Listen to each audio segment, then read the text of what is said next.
yeah. Okay. Hey guys, good afternoon and welcome to today's YouTube Live. I'm super excited that we are gathering here today again. Yeah, you're all especially welcome.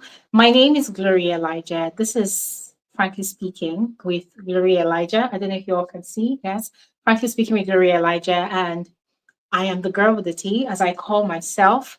Yes. So before we proceed into today's conversation, I want to first appreciate every single one of you for joining today's conversation. Um, Last week, during, I think towards the end of our conversation, last week, Saturday, had actually announced ahead of time that we're going to be discussing this particular topic today because it's something that is quite personal to me. It's something that's really personal. It's something I've been curious about for the longest time, something I have been thinking about right from my formative years. And I'm glad that I am finally getting to have this conversation with this community because I don't know. I think all of us together would successfully created a safe space where we can all have a variety of conversations, and we feel so comfortable sharing and learning together. And yeah, I think it's a good thing. And I for one, I'm really relieved that we're having this conversation today. So I want to thank all of you, especially for helping to create this safe space because this is a really safe space for me. I see this space as a safe haven for having the most reasonable and even the most weirdest types of conversations because I don't know if a lot of you know, but it sort of helps me a lot to learn from all of you. So once again, thank you all so much for joining today's conversation. All right. If you're new here, if this is your first time coming across this, yes, and you're wondering what we're doing here, we are having a community gathering for conversations. All right.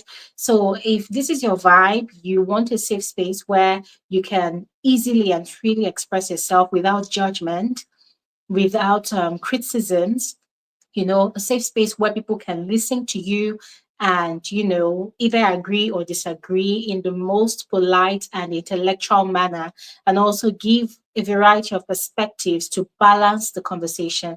This is that space. We're bold here. We're bold. We are vocal and we're quite expressive over here.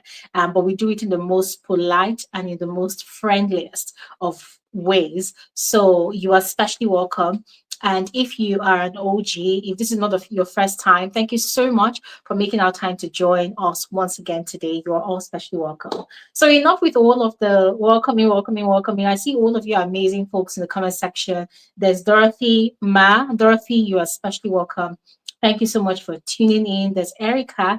Erica, thanks for joining. There is Amarachi. Amarachi, hi to you. You're especially welcome. There is Zebra. Zebra, thank you so much for tuning in again today. It's always a pleasure seeing you every Saturday. Just keep it coming. Thank you so much. And there's Mustafa. Mustafa, warm hugs to you right back. Thank you so much for that. Zebra Sagleri, I love what you're wearing. Thank you. I'm actually rocking a vintage dress that I have had for over 4 years now, and I thought I should just wear something different. So thank you so much for liking it. Okay, guys. Okay, so yeah, thank you all so much. Yeah, let's just get into it. Sorry, I got distracted by some of the comments there, but yeah, let's get into it. So I don't know if you all have seen the thumbnail of this live conversation and also the title of it all. But in case you missed it, we're just going to mention it again. So today we're going to be discussing um procreation. Should I call it procreation? We're going to be discussing having children in marriage. All right. So I am not married. And so I'm really looking forward to learning from most of you, if I whether you're married or not. That's why this is an open conversation. I'm really looking forward to learning from all of you. So just as I explained it last week, Saturday, I'm going to explain it the same way again. So the question is, What is the ideal number of children that a couple should have in a marriage? There's a lot of reasons I'm asking this question, guys. 1 second. Yeah. So that's the question. What is the ideal number of children that a couple should have in a marriage?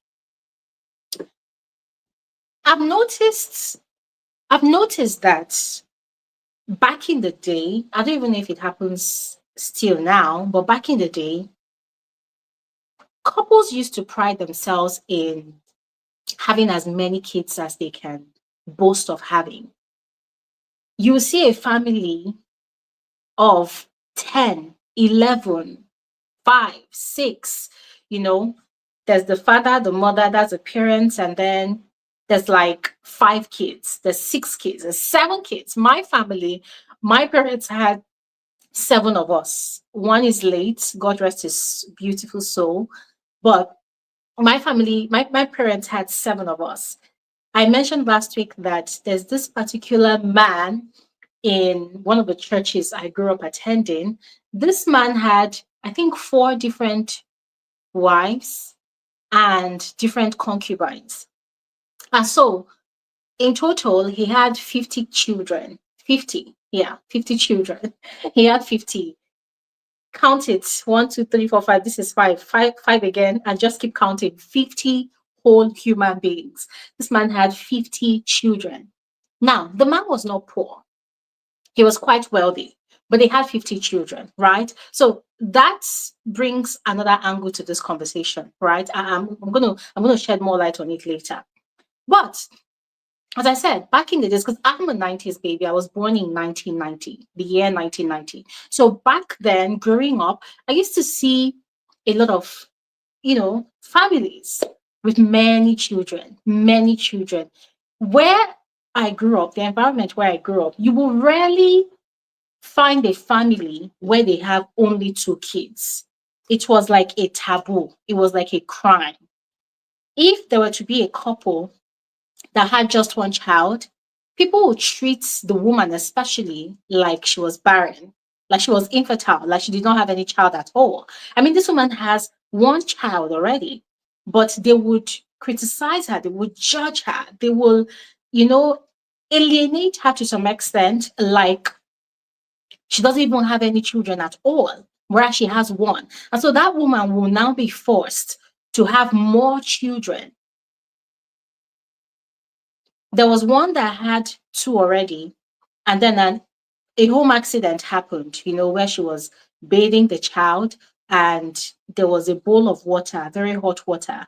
I think she left the child on the bed. She wanted to quickly go and get something outside, and the baby rolled over and fell into that big bowl of water, and the baby drowned and died. And the family, the husband's family, they gave this woman a very difficult time. Like they put this woman through hell. And to make up for it, she had to start having more babies just to prove that she's not barren. So she had to keep having babies, but it was at the detriment of her sanity because she went mad. She lost her sanity. So she was having children, but she lost her sanity. So I will always reference the environment where I grew up because it wasn't the most pleasant environment ever. I mean, it wasn't really bad, but it was ghetto. It was the ghetto. And in the ghetto, you see things. In the ghetto, you see things. In the ghetto, you experience a lot of things. You know, where I grew up, we had neighbors. They call it face me, I face you. This is your apartment and this is our other one. And what we even call apartment is not like a complete apartment, right?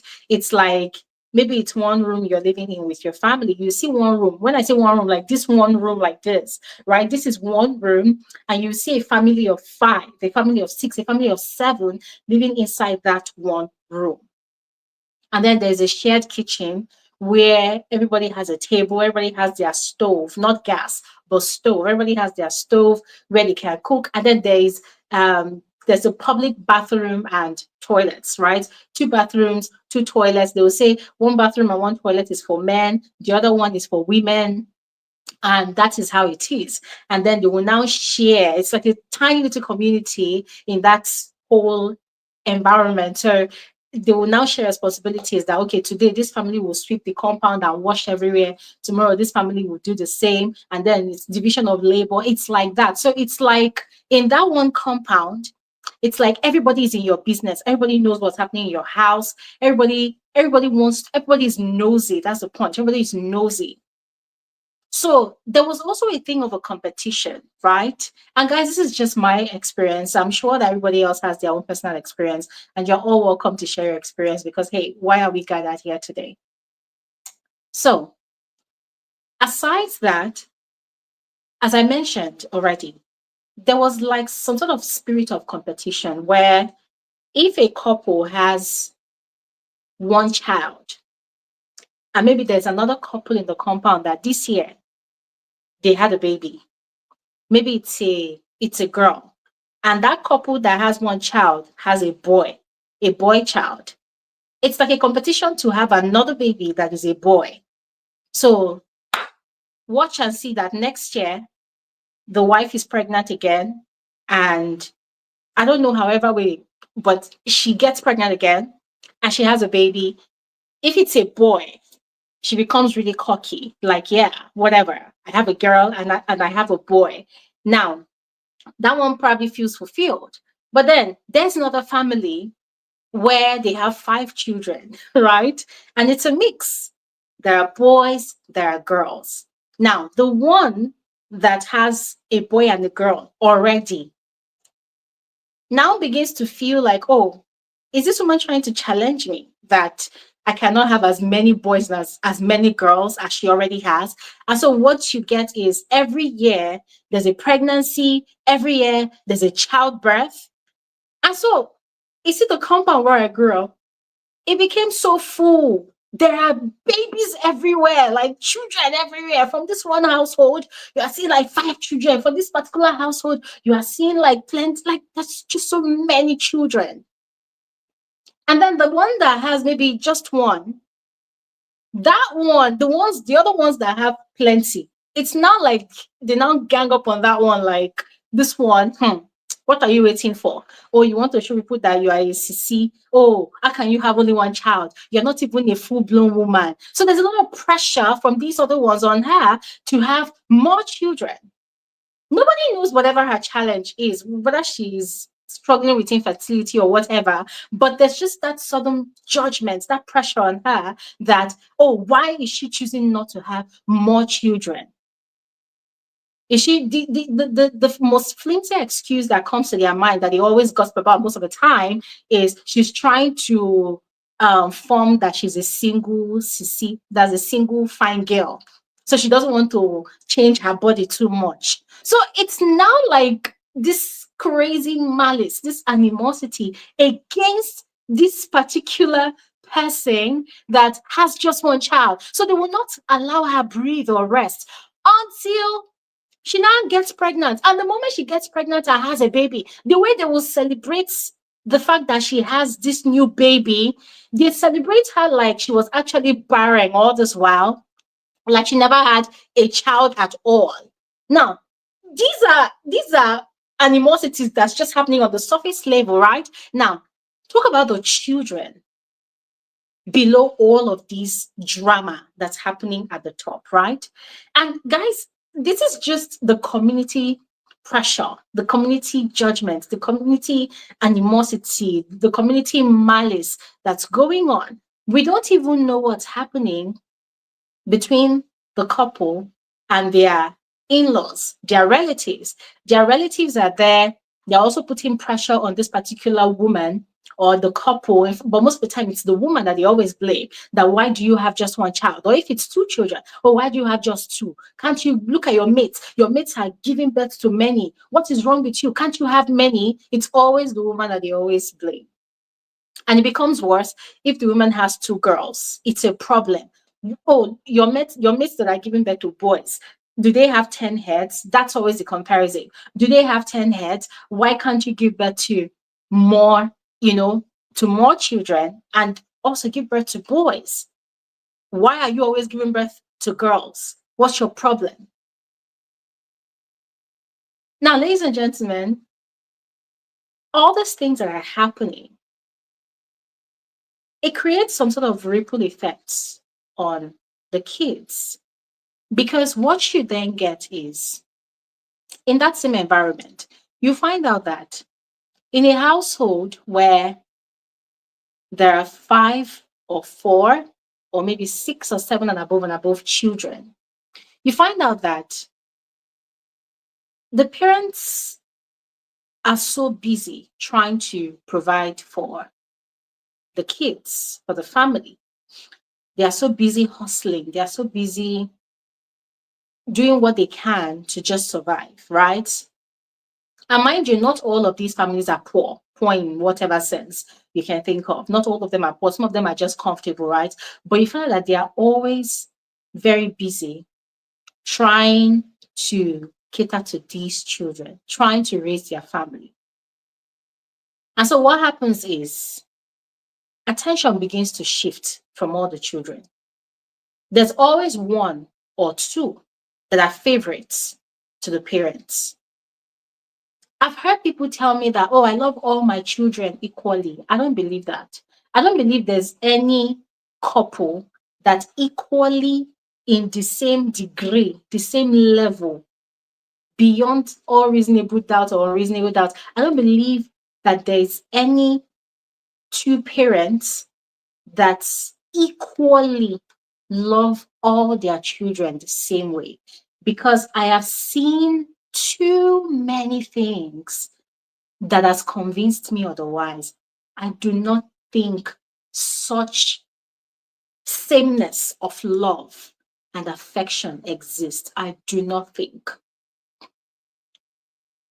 But as I was explaining, you find out that in such a household, um, attention begins to shift. And most of the time, the attention falls on either the eldest or the youngest. If attention falls on the eldest most of the time, it's because the parents expect the eldest to take up the role of second mother or second father to their siblings. Oh, I'm busy. Oh, I'm busy. You are the eldest. Don't you know that it is your responsibility to take care of your younger brother or your younger sister? How can you allow your younger brother to fall on the floor? How can you allow this neighbor's child to beat your younger sister? You should be ashamed of yourself. There's so much pressure on the eldest child. And so the eldest child, be it a child that is 10 years old, be it a child that is 9 years old, 8 years old, that child needs to grow up faster.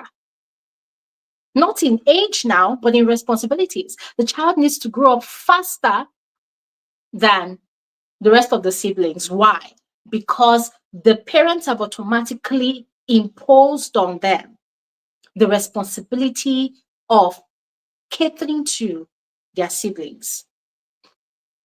Now, most of the time, from my personal experience, what I've seen and what I have also experienced, the youngest then gets the bulk of the attention. Why? Oh, because that's the last baby, that's the baby of the house. And this thing they call last born. Oh, that's the last born of the house, that's the baby of the house. We have to take care of the baby, we have to give the baby whatever the baby wants. And when we talk about baby, this person could be 10, could be 15, could be 20 years old, but that's the last born of the house. So that person gets most of the perks, that person gets special treatments, special privileges, and so on and so forth. And then the middle children, those ones, we don't even know where they fall into. If they are lucky, maybe they score higher in school, in their studies, maybe they are doing well, maybe they are higher achievers in their family, maybe in their class, they come first, or maybe they are doing great one way or the other. They might be able to buy some special affection from the parents. But if they are not that special of a child, maybe if they are not doing anything special like that, they end up not really getting that much attention. But the children that really gets the most of the attention, as I have explained, the first child and the last child.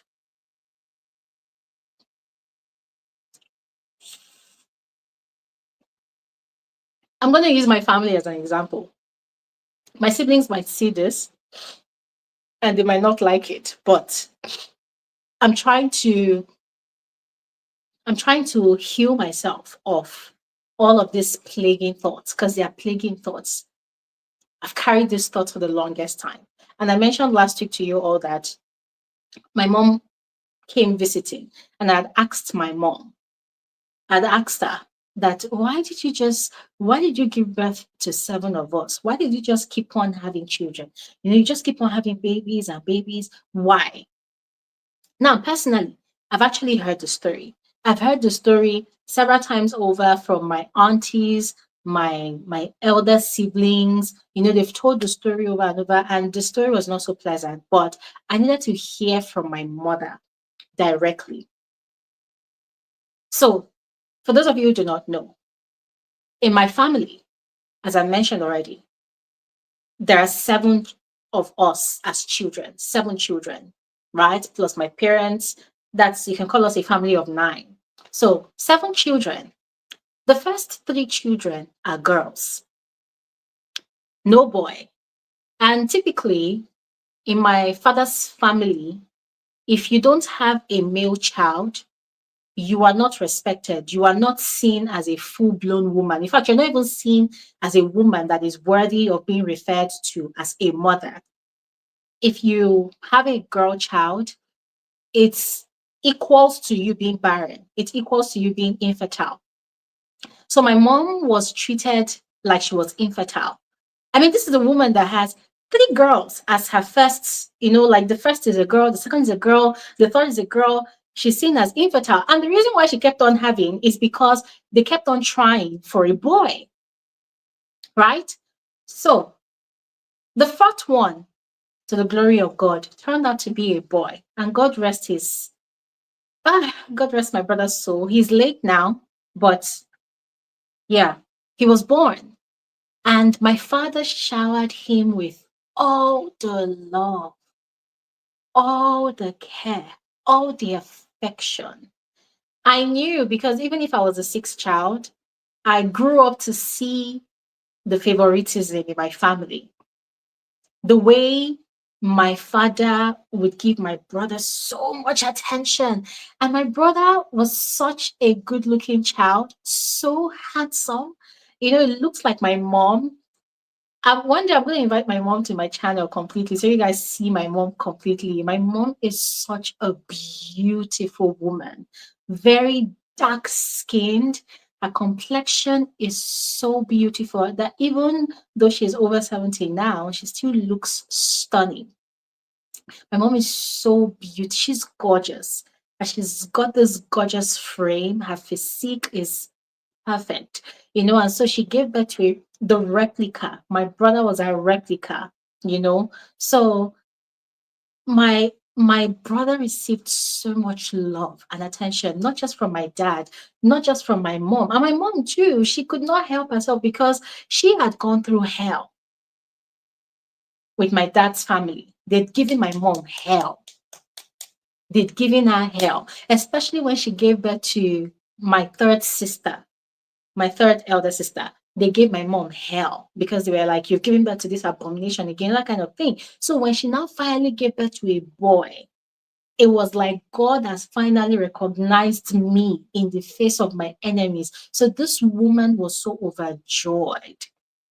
Now, it does not mean that she neglected my sisters, but that joy that finally I can have peace of mind, finally my in-laws can finally love and respect me. But that wasn't all, because my father's people felt like, okay, if you can give birth to a boy now, you should be able to give birth to another boy. My dad too, you should be able to give birth to another boy. So yes, boom, she got pregnant again. And guess what? She got pregnant just 9 months after having my first brother. So she did not have time to rest. She did not have time to recuperate from, childbirth and everything. 9 months after, she got pregnant again. So the way my mom explained it, my first brother and my second brother, it was just 9 months. How did she explain that? I don't know. But it was just like 9 months in between or maybe 1 year in between. I don't know, but that was how it was. Gave birth to my brother. And then they wanted a boy again, and poop, that was when I came into the picture. And it felt like dad was sort of disappointed. I said he wanted another boy again. So guess what? Just when my mom thought she was going to stop with me being the sixth child, um, 6 years later, my dad was not satisfied. My dad still wanted another boy. And you know why my dad wanted another boy? So here's the story. My dad's mother had three boys and one girl. So my father wanted three boys, just like his own mother had three boys, right? So 6 years later, after me, my dad was still not satisfied. He still wanted one more boy to complete the equation. Why? Because my dad's brothers, they had been able to complete the equation. They also had three boys, and they also had girls. So my dad too wanted to be counted amongst his brothers as, one of those people that also had three boys and also his family too. And so boom, my mom got pregnant again. And finally, to the glory of God, she got a boy.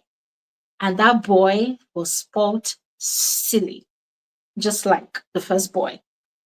So my dad ensured that all the boys, they had the best education. Yep, they had the best education. They went, you see, the new private secondary schools, in fact, they went to the best university, okay, not best university, they went to the best primary schools, they went to the best secondary schools. And as at that time, there was this particular secondary school that just opened, it was private. And going to a private secondary school back then was a big deal. It means your parents are rich, because back then we had all those government secondary schools that were public. They were wild. People who attended those schools, most of them never really turned out well. Most of them were always wild. I went to a government public school, right? So the only reason I did not turn out wild is because my parents were very strict, very conservative, very, like, they were disciplinarians. You will not get away with any bullshit. You mess up, you get punished for it. You mess up, you get reprimanded. Like, you have to be good. You cannot afford to be a spoiled brat, you know. So when I asked my mom, this was how she explained it. That, well, when she gave birth to my brother, my dad was so excited, and my dad would sweet talk her into saying they should try again so that they could have another boy. And so thankfully she had another boy. Anyways, everything I explained, my mom explained it that way. And I looked at my mom. I mean, I adore my mom. I love that woman. As a matter of fact, she just left here a few minutes ago before I came on live, and I honestly did not want her to be here whilst I was having this conversation because I did not want her to feel a certain type of way, because she's a woman. And one thing I really admire about my mom is she's a very sensitive person. She's the type of person that the bond we have, if I am not feeling well here in my apartment, wherever my mom is, she knows and she will call me instantly and ask me, are you okay? You know, she's very perceptive like that. Her intuition never fails. She has a very, very strong intuition. So having so many children, she personally tries her best to not make any one of us feel left out. But the truth is, in one way or the other, it happened not because it was her fault, but it happened. Why? As I mentioned, because my dad finally had the boys he wanted. And please, all these things I'm saying does not make my dad a bad person. Remember, culture, tradition played a huge role in all of these things I'm telling you all. So please, it doesn't really make my dad a bad person. But in a way, I sort of blamed him a lot because I felt like if there was so much pressure, why did you fall under such pressure? Why did you allow yourself to be pressured that way? Because now I'm greatly affected. I've never really had this conversation with my siblings, so I don't know if they were affected in any way, but this is just my personal experience. So I was saying before this that as much as my mom tried not to make any of our children feel left out or feel unloved. The truth is, it happened. And it is not because of my parents doing, but it happened because imagine a household where there are 7 children, right? Girls, girls, girls. The first 3 girls, they get the first dip in clothes. If my parents bought new clothes, my elder sister will have to wear it first and then pass it down to the second one. Or maybe if my parents were buoyant enough, financially buoyant enough, and they bought more clothes, and so they would pass on the clothes to the first, the second, the third. So it is whatever my sisters wore and left over for me, that is what I will wear. And at the very beginning, my parents were a bit comfortable, but later on, things became really hard. So imagine when things were sort of comfortable, right? And if they wanted to buy things, the first will have the first dip, the second one will have the second dip. So I was basically getting leftovers from my sisters. And I wasn't sad about it then because for me, I was so excited. Oh my God, my elder sister gave me this to wear. Oh, my elder sister gave me this to wear. But then the boys had it good. The boys had it really good. And you know all the sibling rivalry, when I was really young, I really hated my brothers. I'm not even gonna lie. I really hated my brothers because I would sit down and watch how my dad would be so sweet to them, how my dad would be so nice to them, how my dad, if he wanted to go for a haircut, he would carry my brothers. They were like his trophies. He would carry them alongside, and they would go to the barbers and they would cut their hair, and then when they come back, I badly wanted to grow my hair out as a child, but my parents refused. We're like, oh, if you grew out your hair, you will not have sense. You'll be very, very unintelligent. So go to school without growing out your hair. So all through my primary school years, my secondary school years, I did not grow out my hair. I was going with skin cuts, ladies and gentlemen, skin cuts, very clean skin cut. I hated my growing up years because I felt very, very invisible. I felt like nobody was seeing me. As a sixth child, I felt unseen. I felt unheard. My elder sisters, they were like 2 years apart from each other, maybe 2 years or 3 years apart from each other. So when they were in their teen years, maybe 15, 16, 13, 14, 17, 18, I remember that when they would gather together to have conversations, maybe about their crushes, maybe about whatever it was, and I wanted to be a part of their conversation, they would shush me away. They'll say, "Go away, you're too small for this kind of conversation. Go away, you don't even know anything. Go away, you're such a child. You know, I mean, these are what children do, right? To be like, go away, you should not be a part of this conversation." And then my brothers would be playing. And I would want to go play with my brothers. And they would tell me, "Go away from me, Joe. Don't you know that you're a girl? Have you ever seen where girls play rough play with guys? Come on, go away, Joe." So I will not be left to myself. I will not be racking my brains and thinking, okay, what do I do with myself? So as a child, the only companion I had was books because my dad had this massive library of books. He worked with people who traveled a lot and they would bring back books. So we had this library at home. So I would always read books. So I got addicted to reading books. And there were certain books that my dad would not want me to read because for him, they're bigger than you. So I would hide and read those books most of the time, you know. So childhood was really tough for me because I felt like we were just too plenty. And guys, I'm not saying that I hated all my siblings. No, I mean, as a child, what did I know? I just hated my position. There were times I wished I was the first child. There were times I wished I was the last child. There were times I just hated being the sixth child. There were times I questioned my existence. Like, why was I even born? Why was I born? Why am I here? Because nobody cares. Nobody sees me. But guess what? My parents really cared because anytime I did something naughty, the punishment I would receive. Oh my God. And when I would be so mad, not at the punishment I was receiving, but at the fact that, hey, When I was being a good girl, you people did not see me, you people did not pay attention to me. But now when I'm being naughty, you are seeing me. And the punishment I will receive, it's so big, like it's such a big punishment compared to when my brothers would do something naughty. They will not receive the same level of punishment that I will receive. So I felt like my parents did not like me. I felt like my parents hated me.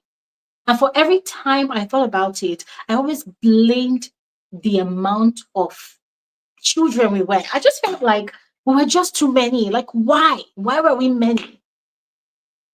So that thing affected me so much, you know. And as much as a child, I kept on asking all of these questions, you know.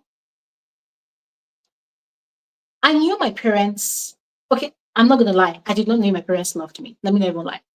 I did not know if they loved me. Yeah, let me not lie. But I felt alone. A lot of the time as a child, I felt alone. So I started seeking attention. Anything that would give me attention, I wanted it. If somebody, I remember from the age of 13, if I was walking down the road and somebody would blow a whistle, like I can't whistle, but if somebody blew a whistle like a guy, and they were like, "Wow, look at you, you're fine," you know, my head would be so big, my head would swell because I'm like, "Oh wow, somebody's finally seeing me," you know. Oh, and I want to add this part here. As a child, I wasn't the brightest. I wasn't the brightest. I wasn't the most brilliant. I wasn't the most intelligent. But my brothers, they were very intelligent. They were whiz kids. My two older brother, they used to come first in school all the time. Oh God, they used to come first in school. And that made my dad the more prouder because for him, I don't just have boys. I have boys who are geniuses.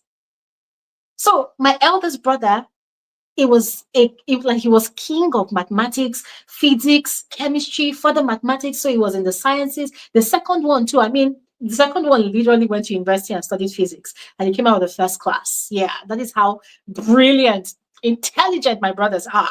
They are. They know book. Let me put it that way. They know book. They were the pride and the trophy of my parents, especially my dad. And my dad will never fail to mention to anybody that cared to listen that, yes, I have this child, I have this one that's very intelligent. I have this one is always coming first. You carry the report cards and show me in a class of 51 pupils. I used to come 51. I used to come 25. I used to come the first time ever that I came 10th. I hit that report card. I think years ago I found it and I was just laughing at myself. I was very dull. I'm not even gonna lie, I was very dull. Now there was something I mentioned that usually the first and the last get a lot of attention.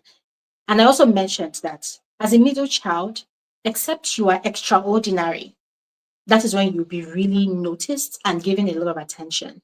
That was how it was in my family. Now, when I usually would receive a lot of attention was when my mom would need assistance in her business. My mom evolved from being a clerk in an office, having a fashion design business, having a restaurant business, into being a petty trader. That was how she declined. You know, things were good at some point, and then things became really bad. When I say really bad, I mean really bad to ground zero. So she became a petty trader. Anything that was in season, she was selling. Not fruit, but food stuff. So who was that child that had the energy, that had the strength to assist my mom in a petty trading business? Me. So I was that child that had the strength. Now, I don't know if I was supposed to be born as a boy. I don't know. But I was that child. When it came down to going to the market with my mother, waking up 4 a.m., go to the market with my mother. I mean, my other siblings, there was a phase in our lives when we all did it together because things were really hard. But remember, as time went on, This one was able to get admission into university. This one started working. This one was doing her own thing. Then my brothers were still chasing their education. My dad wanted to ensure that my brothers really went to school, that they got all the education he could afford, right? So for me, being like the last girl, it wasn't really seen as necessary for me to really get that much of an education, So I had to join my mom in the survival game, you know. And it was really hard. It was really tough because there were times when I would get really angry, but there was no way I could vent it. There were times when I would really want to rebel, but there are certain types of rebellion that never went anywhere. Where your rebellion started, it would just end there, poof, like a light that was put out, you know. So it was really tough, was really hard.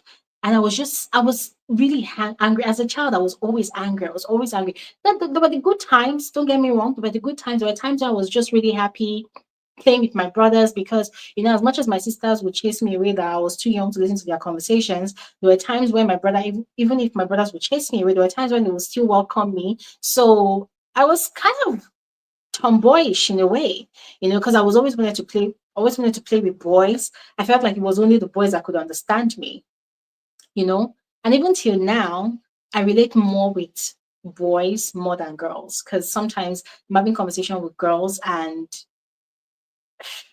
I don't know how to behave. Like, do you want me to do, oh my God, or do you want me to do, duh?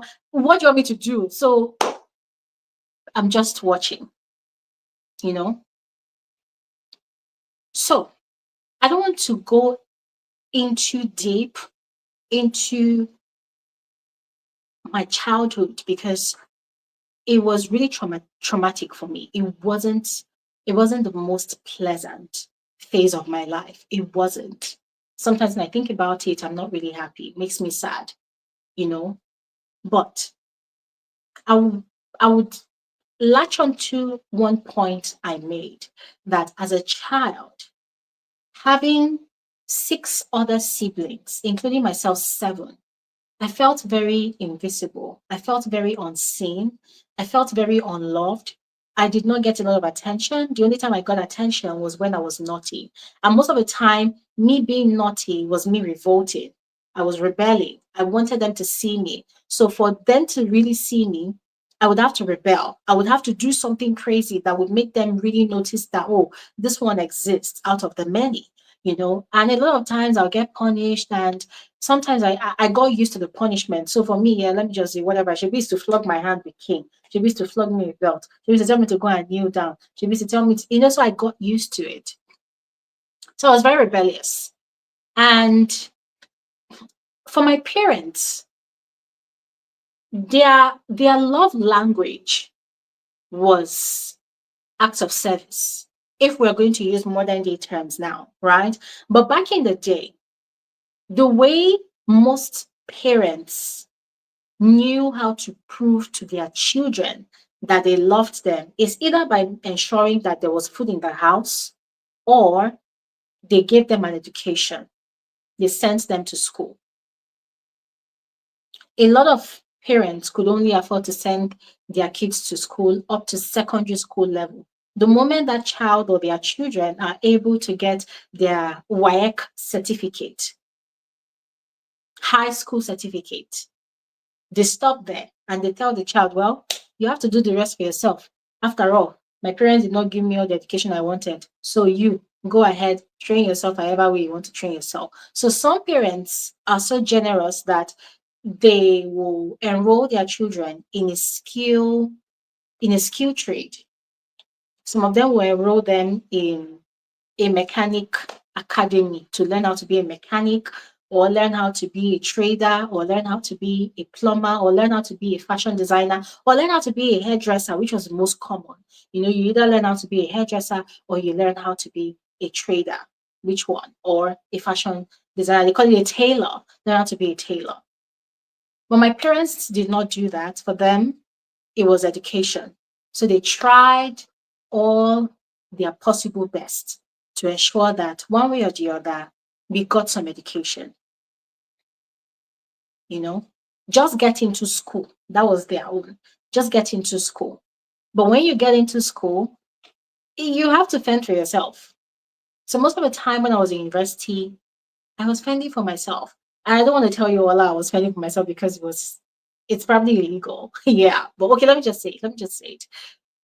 Most of the ways I was able to fend for myself was either I had my in-law sending me little stipends once in a month, or I would help some people to write 10 papers. They call it 10 papers. So I studied English language and literature anyways. So in one of such courses, they will tell you, okay, review this novel or review this book.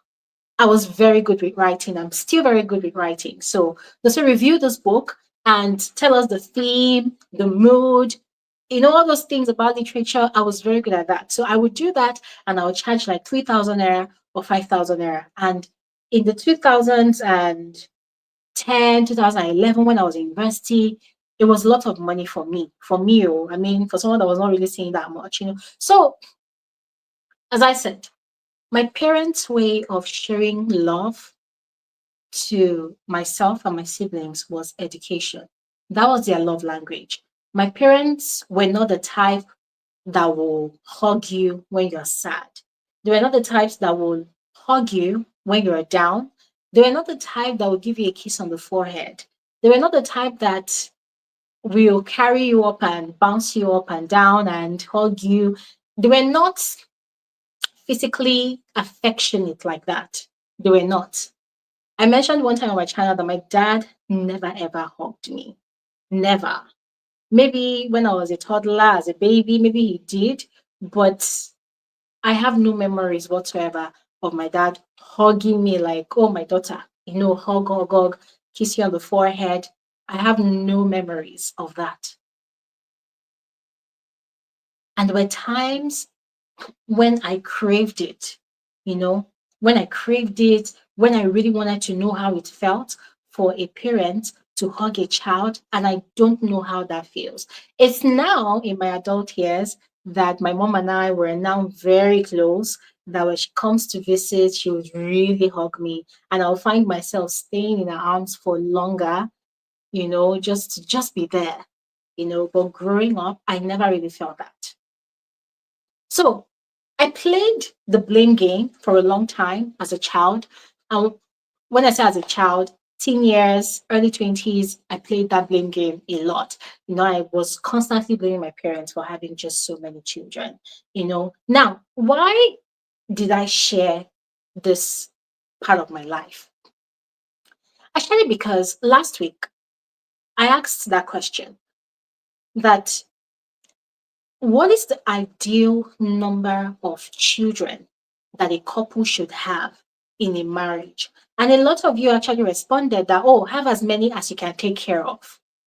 And let me tell you this. It might shock a lot of you, but you see, not just in Nigeria, but in any society, parents believe that taking care of a child only revolves around ensuring that they have food, clothing, and shelter.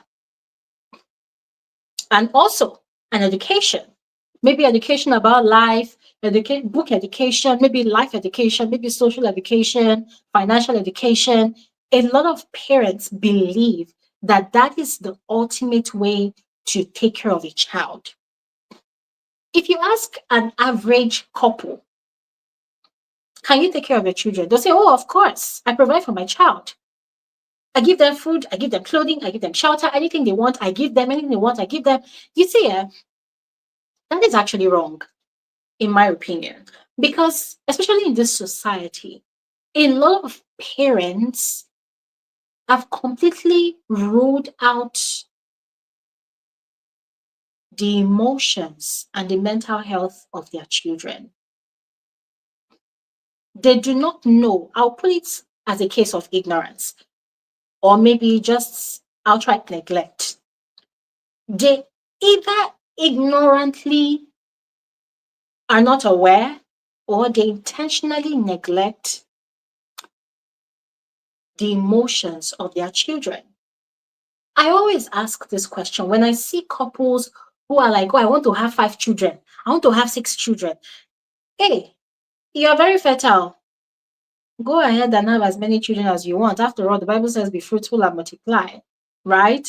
The lot of people are going to interpret that portion of the Bible as, oh, be fruitful and multiply means having as many children as you want. They don't see it in any other regard, but whatever, each to their own, But when I hear parents talking about, oh, we have 5 children, we have 10, we have 10 children, we have the one question that always comes to my mind is, do you love all your children equally? Are you able to take care of the emotions of every single one of your children on the same equal level? If you ask a lot of parents, they will never agree that they have favorites amongst their children. They will say it's a lie. I love all my children the same way. I love them equally. And they will be trying so hard to prove to you and society that they love their children equally. It's a blatant lie.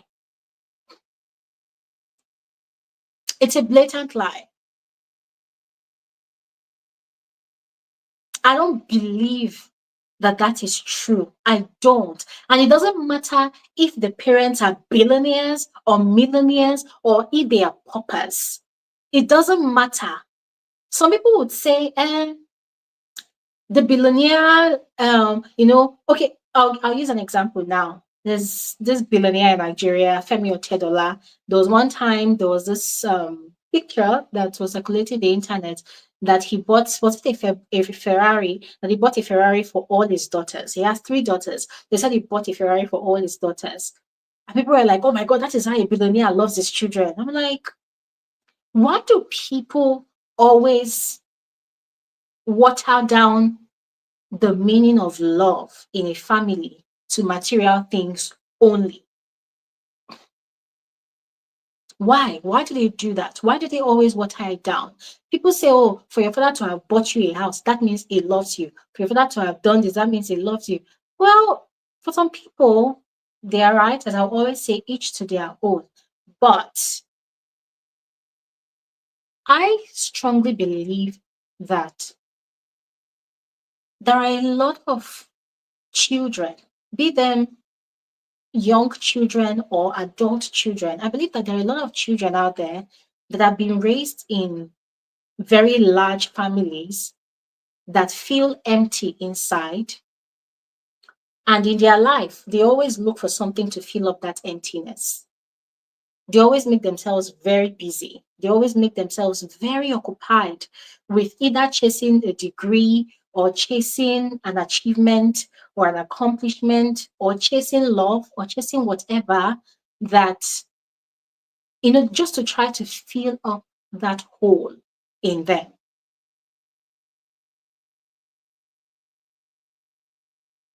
There's this thing people call daddy issues, right? Daddy issues or mommy issues. So they say that when a young woman in her 20s is dating a man that is in his 40s or 50s, then it means the girl has daddy issues. And I laugh because, ladies and gentlemen, I also believe that even a young woman that has her father present in her life, doesn't matter. She can also have daddy issues. Daddy issues does not always only happen to people who did not have a father figure in their life. And I feel like it boils down to this emotional neglect as a child or maybe as an adult. Emotional neglect is real in families. And I feel like families are not yet to come to terms with that raw truth. Emotional neglect amongst children, it is a big deal. It is something that a lot of families have refused to acknowledge, because when you bring up this kind of conversation to them, the argument they always fall back to is, what do you mean? I love my children all the same in equal amounts. I do not have any favorite amongst my children. I sent them all to abroad for vacation. I sent all of them to school. I bought the same iPhones for all of them. I bought the same laptops for all of them. It always boils down to material things. It always boils down to their pride, their ego, their own personal aggrandizement, whatever they do for their children, how much it strokes their ego. That is how it always connects. They do not think emotional neglect is actually real. They do not think it's actually a big deal. And also because a lot of children, and when I say children, young children, adult children, a lot of children, they have not recognized that that is a problem that they have. And most of them, they are not able to talk about it because why? In a society like Nigeria, if you talk about this thing I'm talking about right now, a lot of people are going to be looking at you and judging you. They will say, you're such a selfish child. They'll look at you and say, oh, so you did not want your parents to have a lot of children, Abby? Are you the only one that should be born? Are you the only one that wants to be a child? Do you want to be an only child? Do you know what it means to be an only child? You're such a greedy child.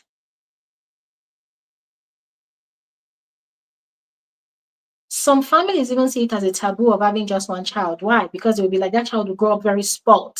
Is it that you want to leave all your inheritance for this one child? It is too much for only one child to have all this inheritance. You should have at least two. And then there's the only child thing. You say, oh, it's not good for you to have just one child. You should have another child so that the child will have somebody to play with. All these excuses, which is fine. I'm not countering on any of those excuses, right? But I'm going to share a story.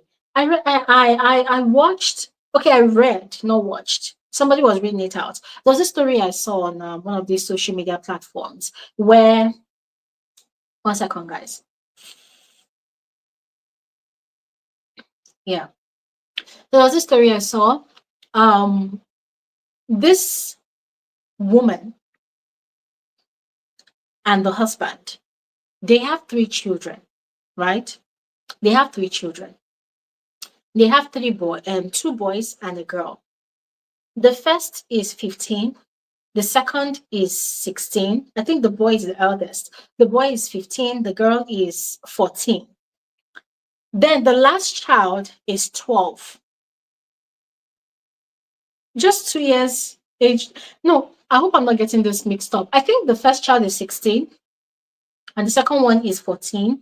And then the last child is 12 and the last child is a boy. So it was the woman that was actually sharing the story on the internet. She actually came to share the story so that people will back her up. Or is it the husband? I think it's the husband. Guys, I'm mixing it up. But yeah, one of the parents came to share the story on the internet because they were sort of trying to report the situation to the internet. They wanted the internet to back them up, take their side, and see how wrong their last child was. So here's the story.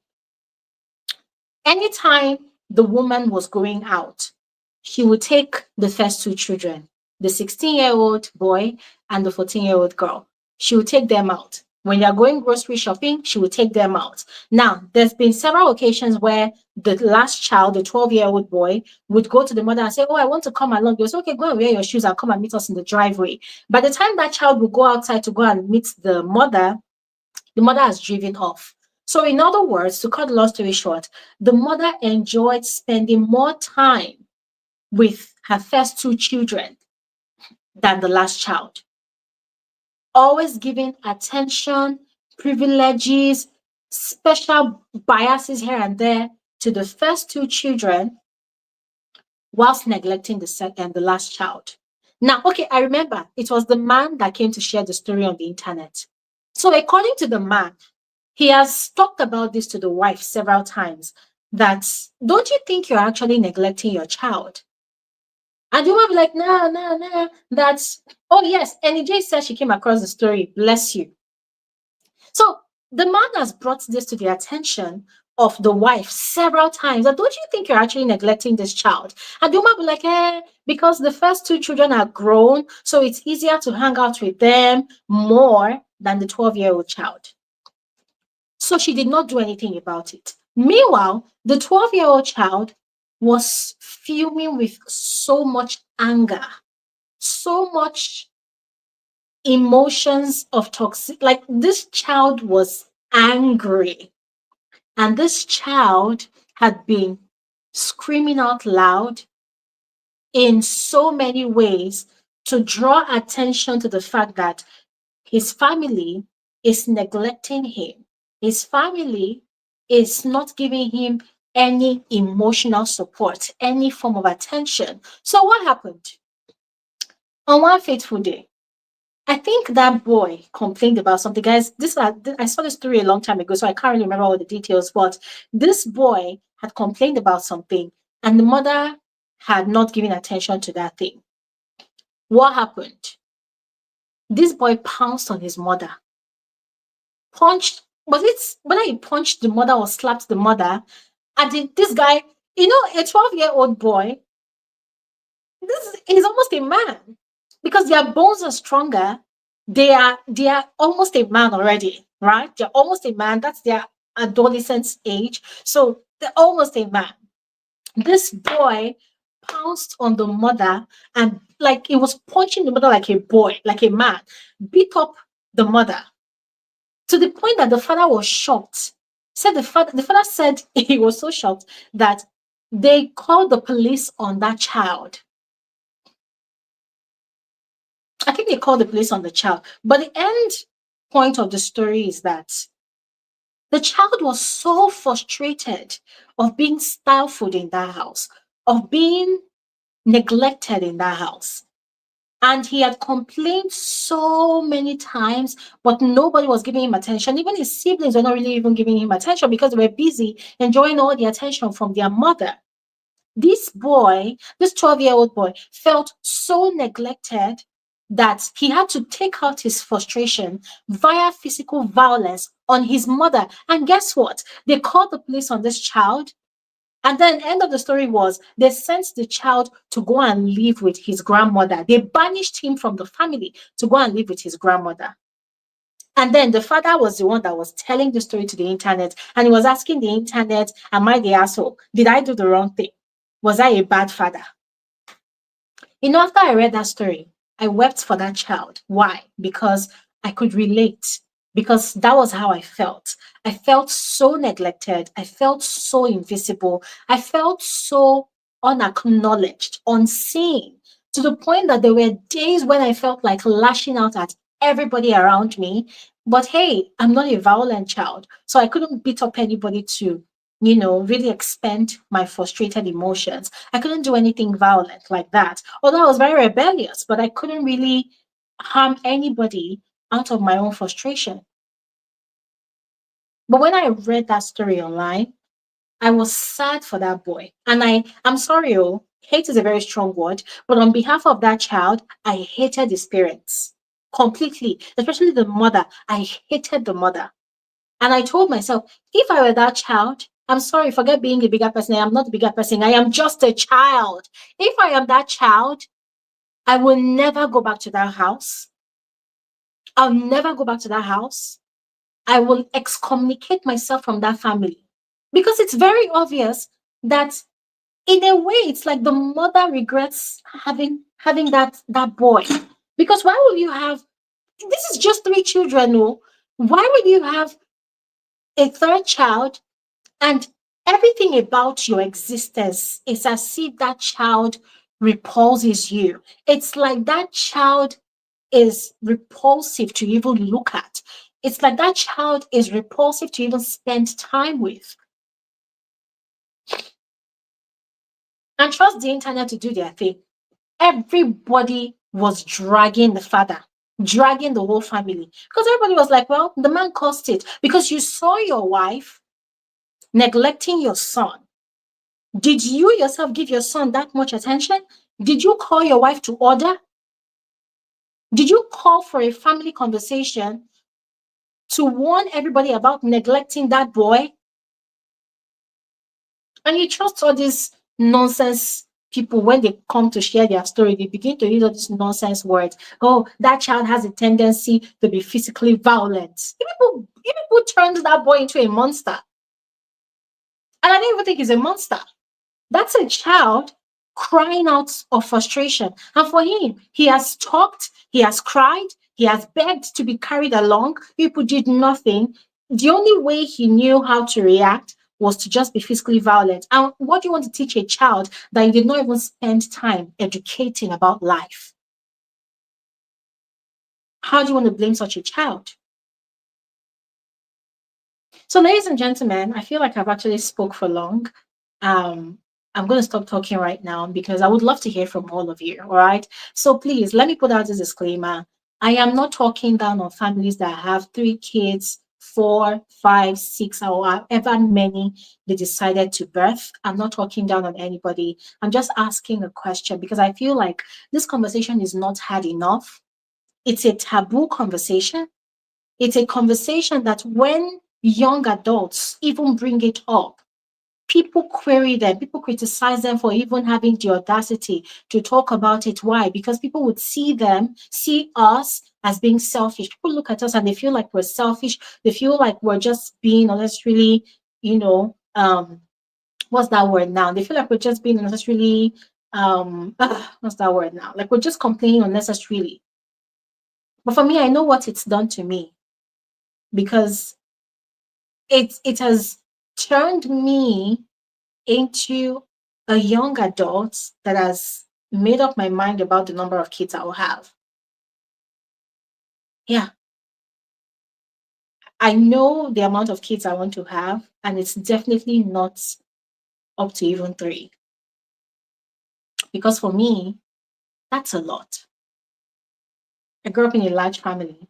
So if I'm going to start up my own family someday, I want to have children that I will be able to take care of in every sense of the word.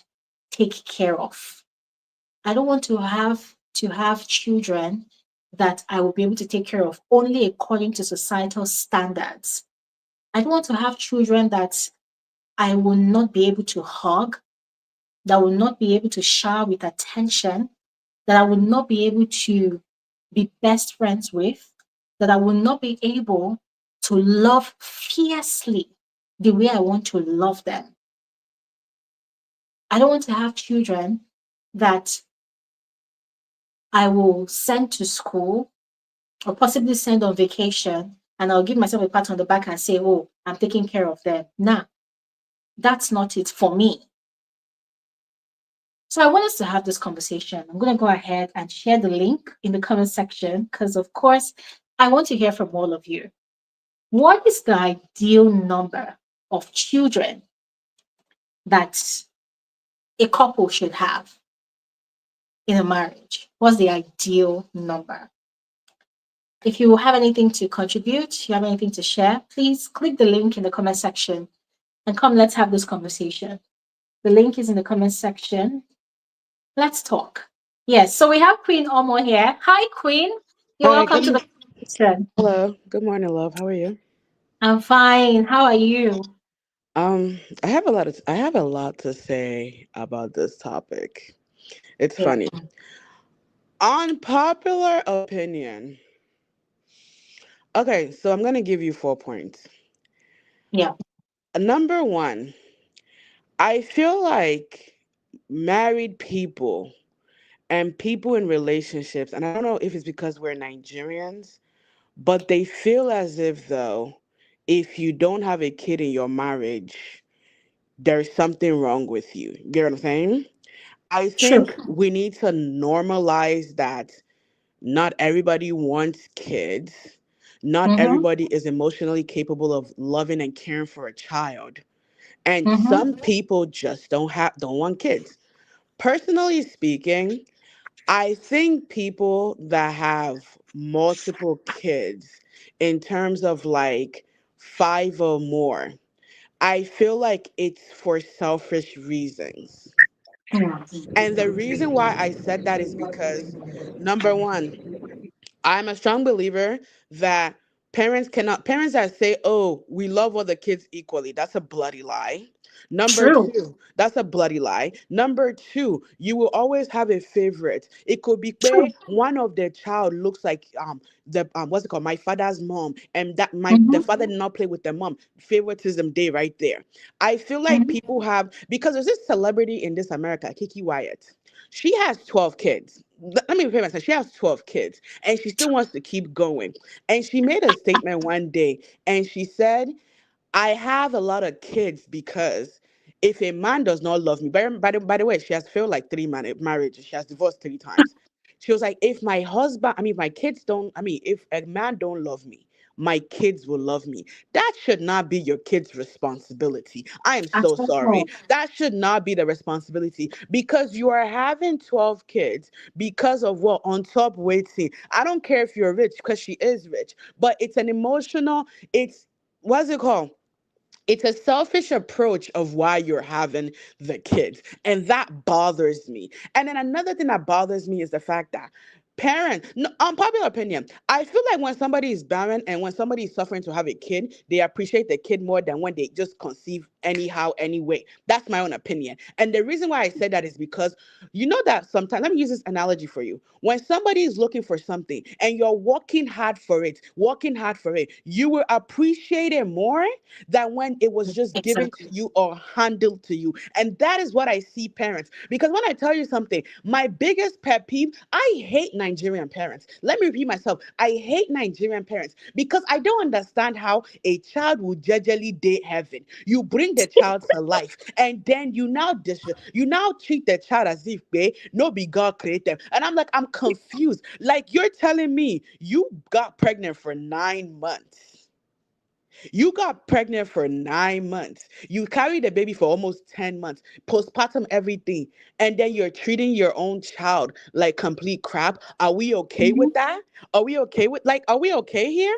I feel like at the end of the day, people need to be honest with themselves. Let me tell you something. When it comes to having kids, it takes a lot.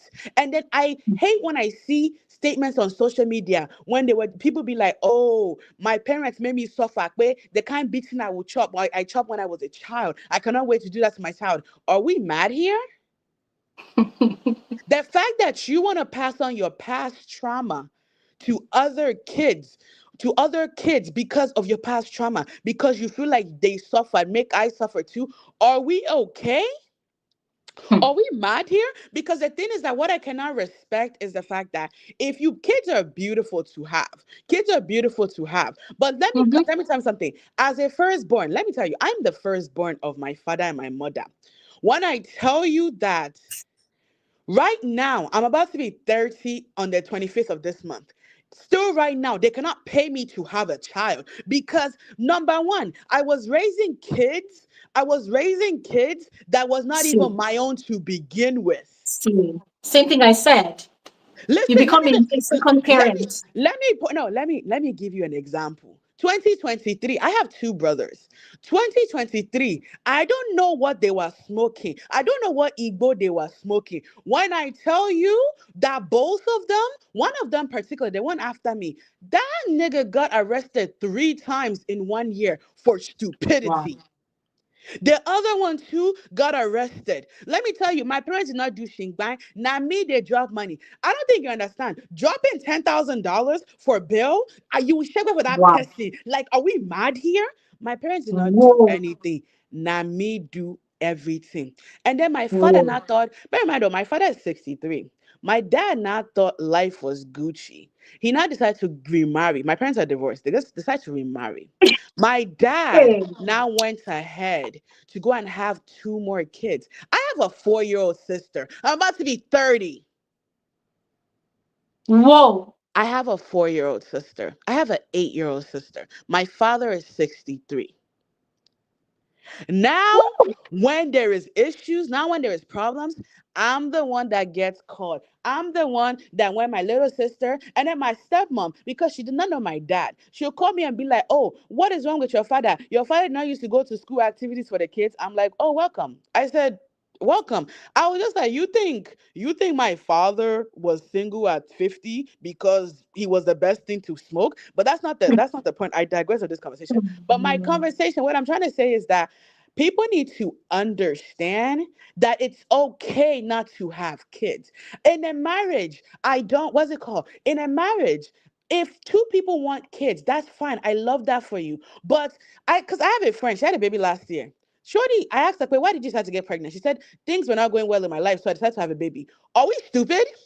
I don't understand. No, I Things don't are understand things. I see, my sister. Listen to me very well. I'm a very listen to me. Listen to me very well. I'm a very successful babe. If I am upset right now, if I say my life is not going well, now Jamaica, you go find me next week. You will see me pay. I'm answering your call from Jamaica because I cannot come and kill myself. We go on vacation over here. Wait, I have. Queen, trying to marry this thing in my head. Things were not going well for me in my life, so I decided to have a kid. A kid is a huge responsibility. She decided to have a kid. And when I tell you, babe, let me tell you something. Unpopular opinion, sometimes when some adults say something, it's time to start knocking them on their head. Because where did you get this from? Let's be serious here.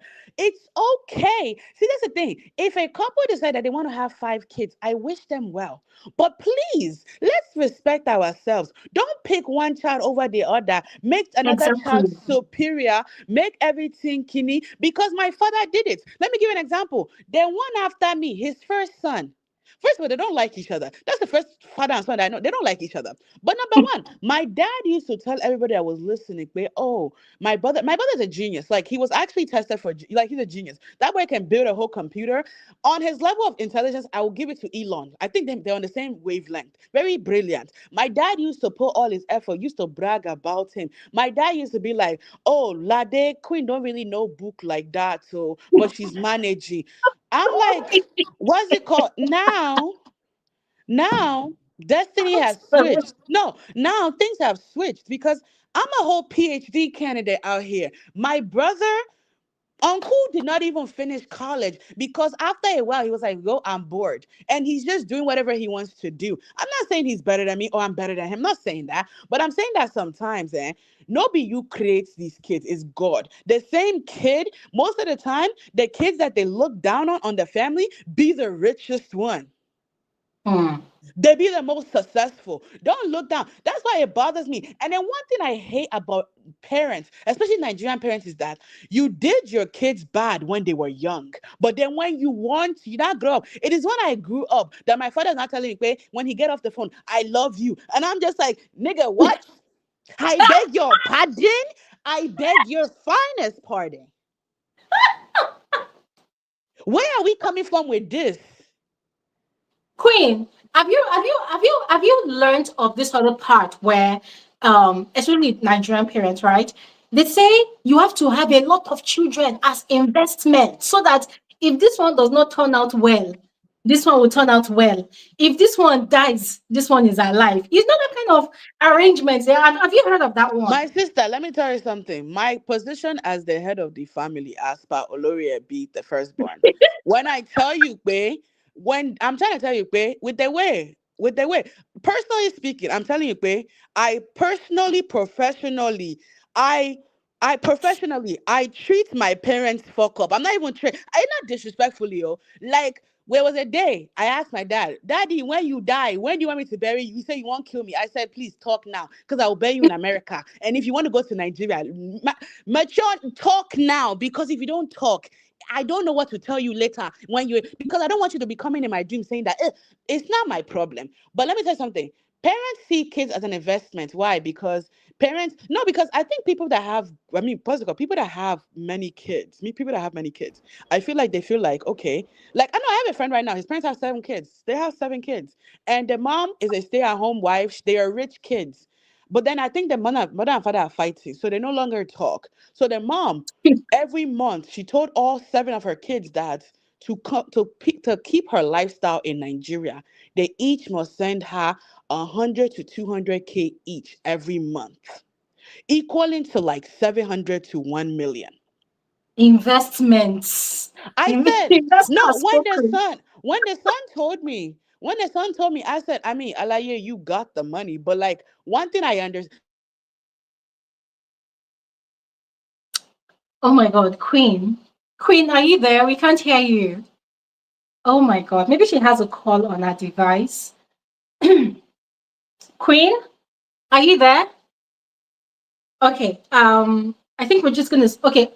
She dropped off. Okay, Queen, if you can come back, please come back. Let's move on to Any J. Any J. Long time. You are welcome. Hi, Glory. Can you hear Hi. me? I can hear you. You're welcome. I have missed your voice. Hi, Glory. This is a topic that I can tell you coming from one of those children that lived the Hello? experience, Oh, and sorry. as well as being an educator and experiencing this set topic that you're talking about. Yeah. So, my mom had me when she was 18. I'm going to give you Mhm. my experience with this whole situation. So, Yeah. my mom had me when she was 18. Well, she turned 18. I was August. Her 18th birthday was in November. Um, she came from a household of 10 children. Wow. Her dad died when she was a teenager. Her mom was not the best mother figure, which is my grandmother. She was not the Mm. best mother figure. So let's start from this generational issue of my grandmother having 10 children, not being the best mom. Then her husband died while she was pregnant with number nine. So she had nine kids.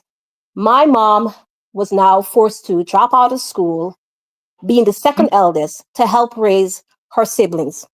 Oh, God. Now, I'm going to take it further.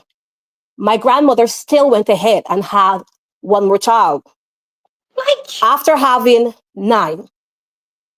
Now, this whole situation just created an atmosphere of children who are then left to fend for themselves. So now you have all these children that don't have a father figure, and now their mother was not the best mother to begin with. So now this is my mother's generation. This is her and her siblings being parents.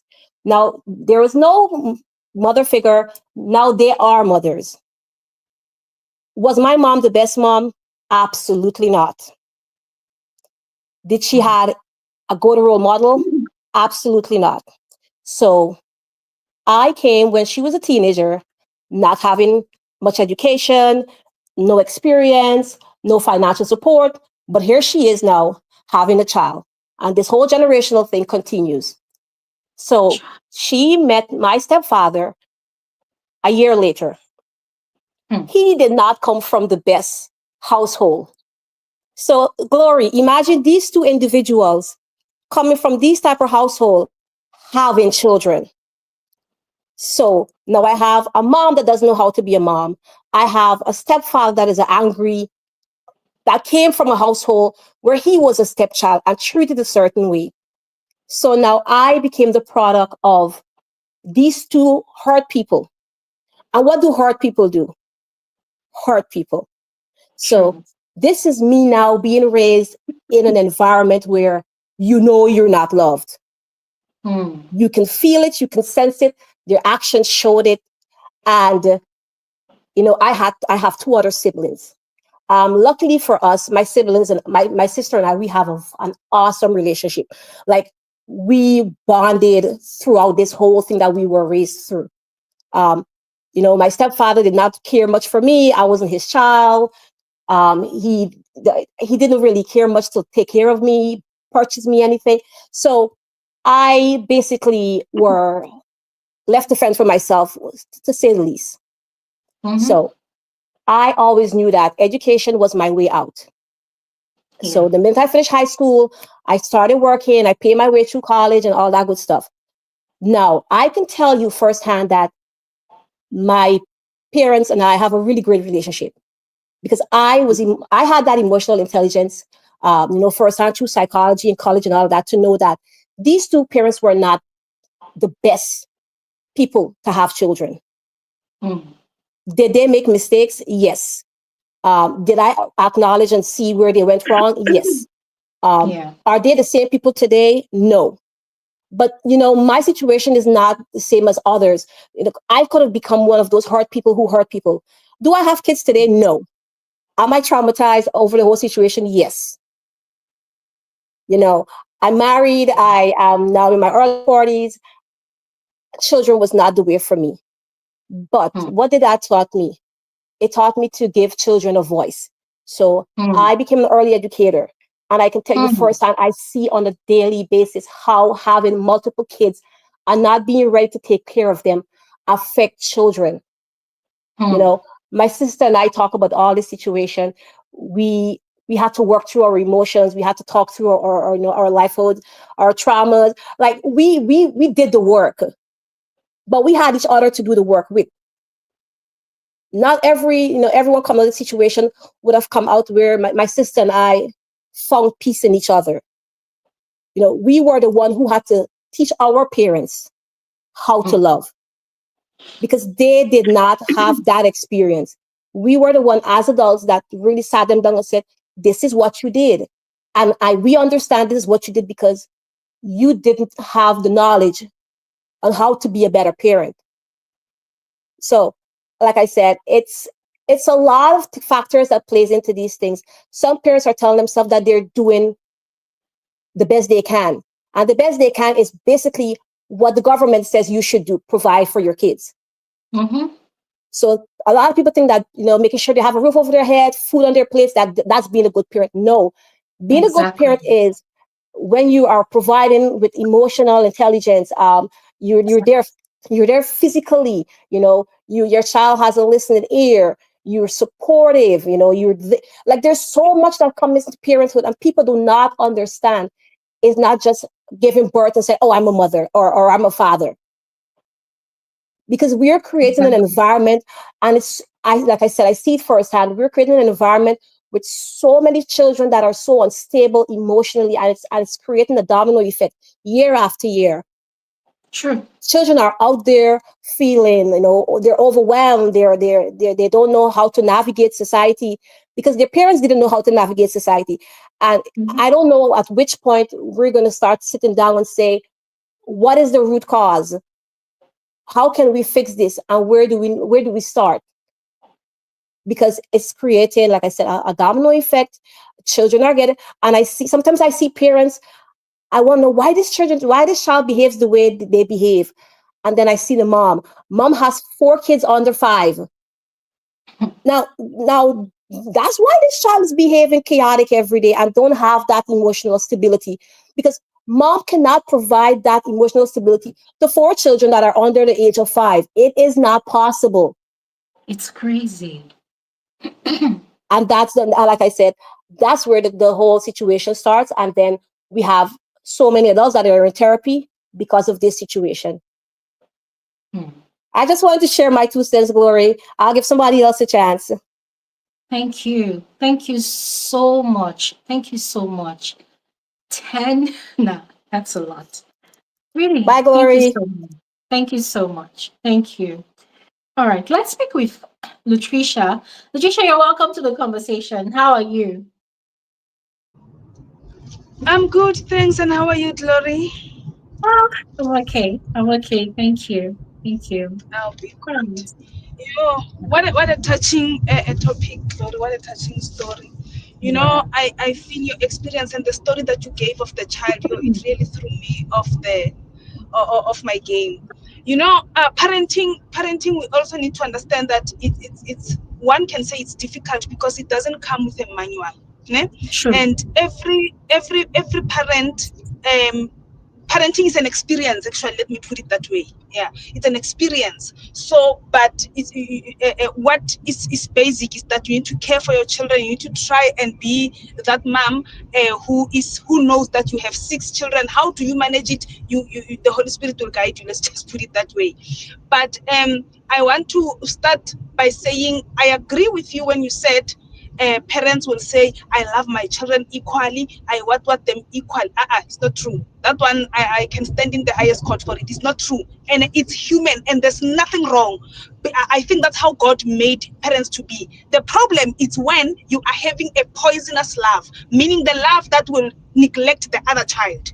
Then there's a problem. But there will always be that child that will be able to break you, that will be able to manipulate you, and you see that they are manipulating you, but they are just able. You understand? But it doesn't mean you must not make it too obvious to all the other children, more especially to the one. You must not make it too obvious. And so is the father. The father also might have that other child that has something on his heart, but it's not by choice. I don't know how it happens, but it's not by choice. And in most cases, I think most parents can attest to that, that there's no husband and wife who will sit down and say, hey, I think my favorite is Glory, and this one will say, my favorite is this one. We normally raise it when we are having a quarrel to say, yeah, I knew that you will stand up for him because it's your favorite. You understand? That's the only time where we speak about it, but we never speak about it in a very low tone.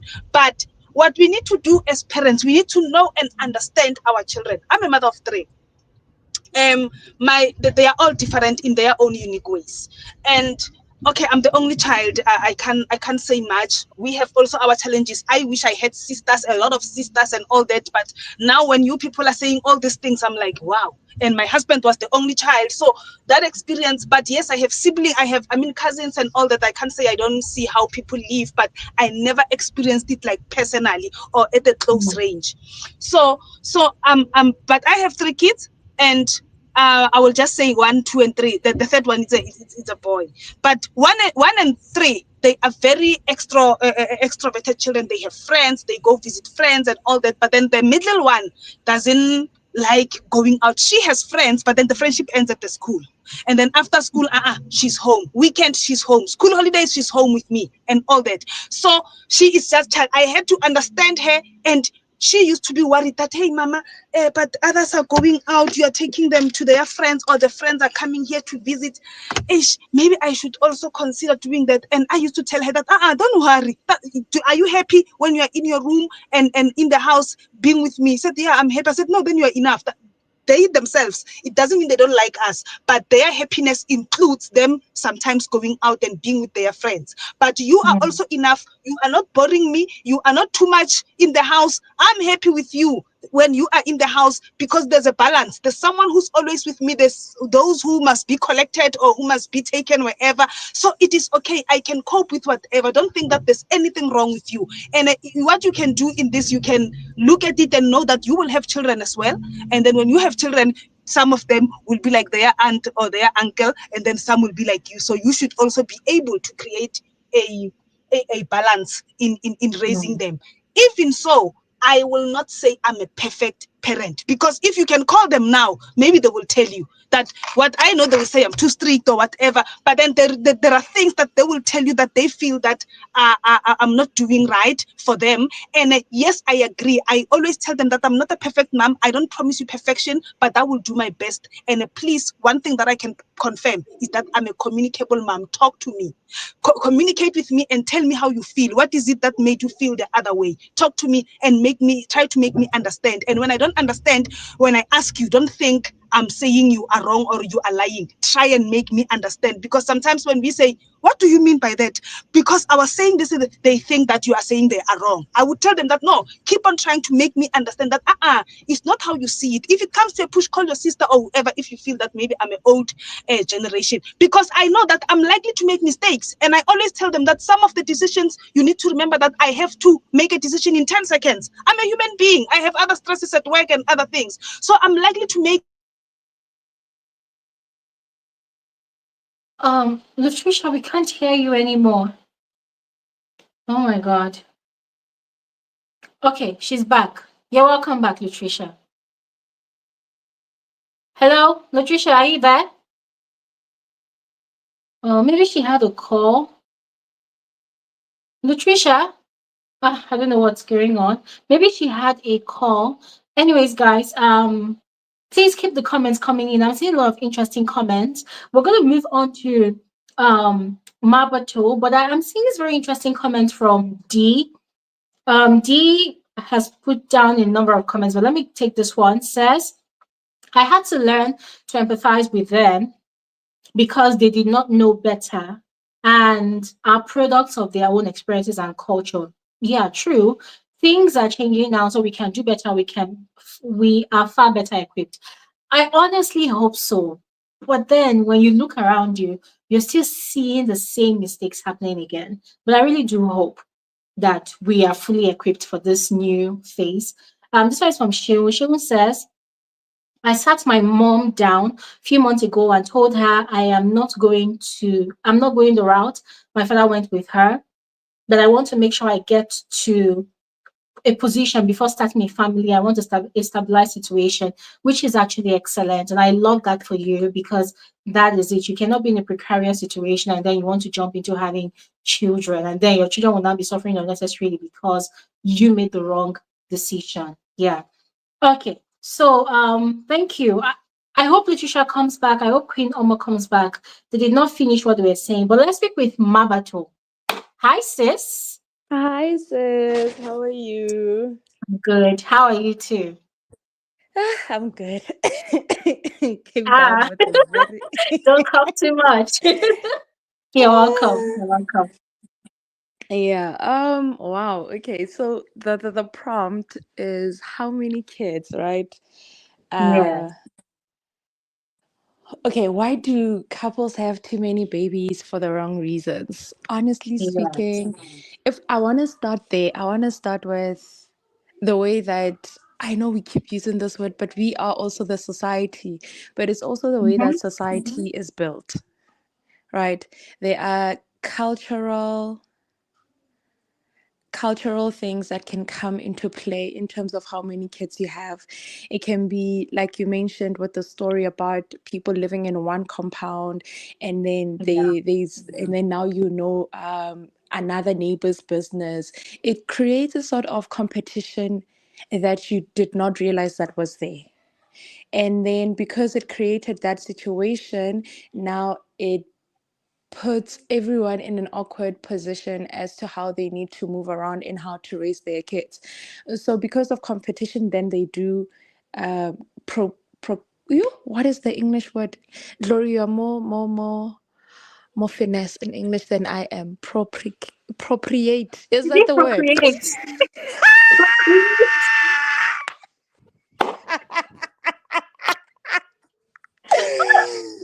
Mama, so yes. Yeah.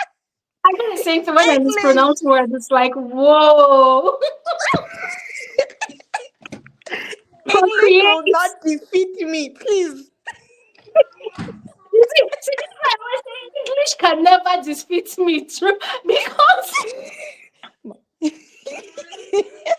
English is heavy. It is very heavy. Oh, oh my goodness. And I was so serious at that point. And then boom.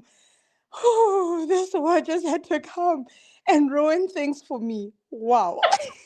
Sorry, sorry. Oh, I said, whoa. So yeah. So yes. What is this? So that's how they create, right? But Mm, as we know that it's not a lot of people that actually have the emotional capacity to carry on a child. true. It's literally all down to how you raise them emotionally, because you can have the finances, but for as long as your mind and your heart are not able to carry a child with you, then you will always have a child that feels left out. Mm-hmm, Because then what you will use to raise your child is what your parents before you used to raise your children. mm-hmm, So that's why in a house whereby there are girls and boys, because there's a saying that a man carries the father's name and his surname, he will put all his eggs into raising the boys. And then the girls will have to build for themselves a name through either them alone, or they go and marry in order to build something for themselves. So it becomes a generational thing that continues throughout, you know. Um, so my mom is a mother of two, but I can tell you who her favorite is, and that is my little sister. see? Parents don't know that we can actually tell. They think we don't know. They think we don't see. We see through everything. Exactly. Glory, my mom's favoritism was so blatant to also the family that they even had to go to her and tell Hmm, her that the way that you're treating Mabatu will end in your demise. hmm, Because once this girl grows up, well, I am grown, but they were talking when I was little, that once this hmm, girl grows up, she will leave you and your favorite child, and you two will be together, and she will hmm, be gone. hmm, The moment she stops needing you, then the moment she gets her freedom, she will be gone. hmm, hmm, And it's just so sad that we can I don't care, people can have as many kids as they want. I'm not I don't judge people on that. The only judgment that I do have is when you get a story like mine and a story like yours, whereby these parents did not even have the emotional capacity to carry on more than one child. hmm, Yes, in a household, you will have kids that receive different parents because parents also they move differently in their lives. They are attacked by different things in their lives, and each child experiences their parent differently. That is not hmm, disputed. What is disputed, however, is that you will blatantly display a level of favoritism amongst your own children that it leaves the rest feeling like they are not wanted. true, Because true. the responsibility of a parent is to ensure that even that child that gives you headache does not feel less than. There's a way that you will discipline a child that does not make them feel less than. A parent can show so much love that even a rebellious child will be like, no, man, I'm really hurting my parents here. Hmm, I'm really, really hurting my parents here. And they will turn around because it's the way and the level in which that you are showing that you love them. hmm, The parent of the old, like you mentioned, they knew only how to provide the house and the education. And then at a certain point in time, you are out. And then when you go out and then you become big, then you are their child and they say that they raised you. However, the way that it almost feels like the older generation were raising kids in a systematic way. true. All right, it was system that you have your firstborn who will carry on the traditions of the family. You have the secondborn who will be the carrier of the firstborn, right? And then you will Hmm, have the lastborn who will have some sort of a freedom, but will have to follow in the footsteps of the first and the second, right? And then if you have so many of them, then you know that now it's a showmanship. You know that your table is round, and then you have created a lineage for yourself. There are really, hmm. really so many different reasons that people have kids. that people have Sorry, kids. Joe. Sorry. Thank you. I think one of the things I really, really just wanted when we're talking about this is that African parents were never taught on how to be emotionally available to their kids. True, true. Actually, general, let me just say, but mostly for Africans, because it can also be in Caucasians and other people. But we are speaking of an African experience, right? Hmm, And hmm, when we look at the African experience, especially in South Africa, basically, where you had apartheid, you're under intense segregation, colony, and all of that, right? Mm, The men were separated from their homes. They had to work far in the mines, in other people's farms, and everything. Men were beaten in front of their wives. Men are mm, beaten at home, and all of those things. So by the time they come home, and they feel like there is no peace, there is no time to raise a child to be a good parent or to have a mental strong stability, but you are raising a child to be so tough that they see a world as a danger. mm,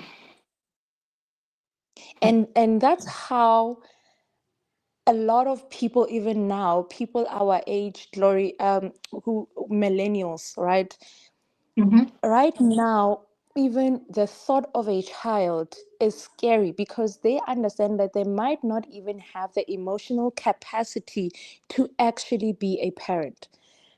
true, true. Sorry, sis. Sorry. So, what they will do is that they'll either have one kid that they can hold on to just to show everyone and to prove to themselves that they can actually love someone other than themselves. Mm, true.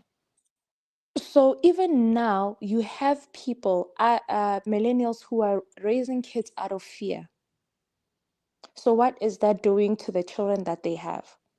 As much as they are trying to love on them, as much we are doing too much correction with our kids Mhm, right now. Right now, we are doing mm, so many corrections with our kids that we don't realize that we could potentially be trauma bonding. They are not going to experience the beating, the neglect, the what, but they are going to experience so much trauma passaging on how we mhm, raise them in fear, in am I a good enough parent, am I this, am I that, and then they will now try and please you to prove to you as a parent true, that you are actually a good parent. true, true. So really for us right now, as some of us have kids, some of us don't have kids, what do we look at? We look at ourselves. We have to be honest with ourselves in saying, if I do have three kids, as much as I'm human and I might have a favorite child, am I emotionally capable to actually cater for children? Valid question. That is the question. There are people that come from children with 10 kids, 10, and all the kids are happy. Like they can't, they just jokingly, they understand the concept of favoritism, but then that favoritism for them is really like nothing. It's just a matter of, yeah, man, my mom is human. If this one comes and says, can I have a sweet, they will say no. But if that other one comes and says, can I have sweet, the other one will now go to the mom, say, can I have sweet, and then they give this, and then they're like, okay, and then the child will be like, yeah, but I have brothers and sisters, and then those brothers and sisters will be like, oh my goodness, and then the mom will be like, yeah, no, you are right, you have your brothers and sisters, let me give you 9 more sweets, and then the sibling goes and shares, you understand, and then Mhm, you will have a family that has 2 kids like me, 2 kids, Glory. And then before, like I remember I even shared this like lightly on the platform. There was a point I even sat down with my mom and I told her, I'm like, Mom, it's not that I don't love you, but I personally would not be here in the future if we don't fix what is broken. mm, Because of your level of favoritism. And it's not just me who's speaking about it, but it's everyone around us who is seeing it. So my mom also had to change. My mom had to change mm, because it got so bad, Glory, that nothing I was saying was right. mm, Like nothing. Glory, I could be like, no, it's dirty over here. my younger sister left the dirt here. You just want to cause a fight in this house. Why do you want to cause a fight? It's not that dirty. Why couldn't you yourself have cleaned it up? She didn't. So, do you understand that type of trauma that I Yeah. carried? You know, and it was because I'm a child. My favorite was my dad. Even after they divorced, my favorite was always my dad. My dad, I loved my dad. My dad would discipline me, but there was a way my dad would discipline me that I felt it was love. Mm. But the way my mom disciplined me, I knew it. This is quite trauma. I remember the other time she beat me blue and black. The way that she beat me, Glory, I even told her, you might as well just kill me. Those were the words that came out of my mouth. I remember. I was like, you know what, mom? You might as well just kill me, because if you don't kill me on this day, you have already scarred me for the rest of my life. And I was like, yeah, this one beating. And I can't even remember what I did. That's how bad it was, you know. And because she did not have the emotional capacity, it's almost like she saw how my younger sister was to her. So she diverted all her love to her instead of trying to build a relationship. Mm. So it's not a matter of how many can you have, it's how many are you willing to love? And that's the question we all have to ask ourselves. How many are you able to love more than one child? Are you even able to love a child at all? At all. Mm. Not because you want to prove yourself, no, but at all that one, because even a one child can be so traumatized from Mm. having one parent, one parent. And I see it, there are so many traumas that I see in my family, and children are forced to raise children, and now the gang up is a matter of the children are ganging up, are now closer in spite of how their parents have raised them. So the gang up is against the parents. And then there's also where children, the story that you mentioned about that child beating on his mom because of Mm. neglect. Those two who were 16 and 14, how could they sit there and enjoy so much love? It's almost like they themselves would have the fear of not being loved, that the moment they got their mother's love, that now they are grown enough to receive that love, they lashed on so tight to that love, to the point that they have neglected their younger sibling. True. Because when you grow up in a situation like that, you grow up with your mom, you as a child, you realize that at a certain age my mom did not love me, and then you grow up, and then bam, all of a sudden at 14 your mom loves you, at 16 your mom loves you. Then you're like, what is this possible? I'm able to go out with my mom. You will as a child will hold on to every love that a parent can give them. They will Mm. hold on to it, Glory, like it's not even a joke. Probably it started with the 16-year-old when he turned 13 or 14. And then the second child was like, "Ah, but mom is not taking me out. Why is he only taking out my older sibling? What's going on?" And then they come of age. The second one learned how to keep it in, to be content. Because why? They were able to stay with the younger sibling, right? And then now they Mhm. come of age. Now the mother is like coming of age welcome into how they can go out Mm. for groceries and everything.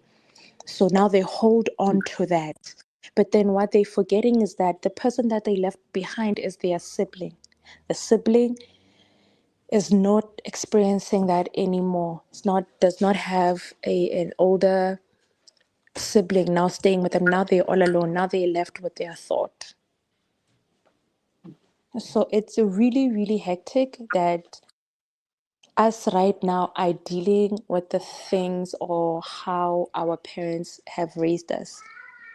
It's one of the saddest things that can happen. I mean, it happens a lot. It happened a lot in the Bible days. You will have scriptures on it. I mean, even God Himself was able to tell Abraham to let go of Ishmael because Ishmael is not the promised son. And then it is believed that the even now the children of Ishmael are fighting against the children of of Isaac. You know, because Ishmael says that, but then I was a first and therefore I have an inheritance. But then the children of Isaac are saying, but we are the promised children and therefore we should have an inheritance. It is seen again when Esau and Jacob were born. But with Esau and Jacob, there was a promise to say, God said that the younger one will be greater than the older one, right? Mhm. So the mother, and that prophecy was given to the mother Rebecca. So, in order to make that prophecy come true as well, Rebecca had to love on Jacob. That when their father Isaac had to give out a blessing, Rebecca ensured that that blessing went to Jacob, who later his name was changed to Israel. And then you will see also in the last book of Genesis, when Israel was giving out prophecies to his 12 children, who are called the 12 tribes of Judah, not Mhm. everyone received equally, not everyone received the same. Because one of the people that got the greatest prophecy upon them is Judah. Right? And who was Judah? Judah is where, when Israel, Jacob was talking about Judah, he mentioned how there will be a king coming out of his tribe. And that king was who? Jesus. That's why Jesus is called the Lion of the tribe of Judah. So each and every way that you go is that parents give out a generational trauma or some sort of trauma to their kids. You will have David, who kept quiet when one of his sons raped one of his daughters. And he just went mute, nothing, nothing. The sister begged her brother. She was like, brother, because we are not even full brother siblings, we are just half siblings. Go and ask of my father or our father for my hand in marriage, and he will give you, and he will give me to you. But that brother said no. And then he raped her. And David did nothing at all. So now that caused division amongst his children. So it's again, and I will close it with what I've been saying this whole time. It's not about how many you can have. It's about how many are you willing to love or are you able to love? Hmm. Yes. Yeah. Thank you so much, Mabato. Thank you so much. And Thank you, please drink sis. some water for that call. Thank you so Yeah. much.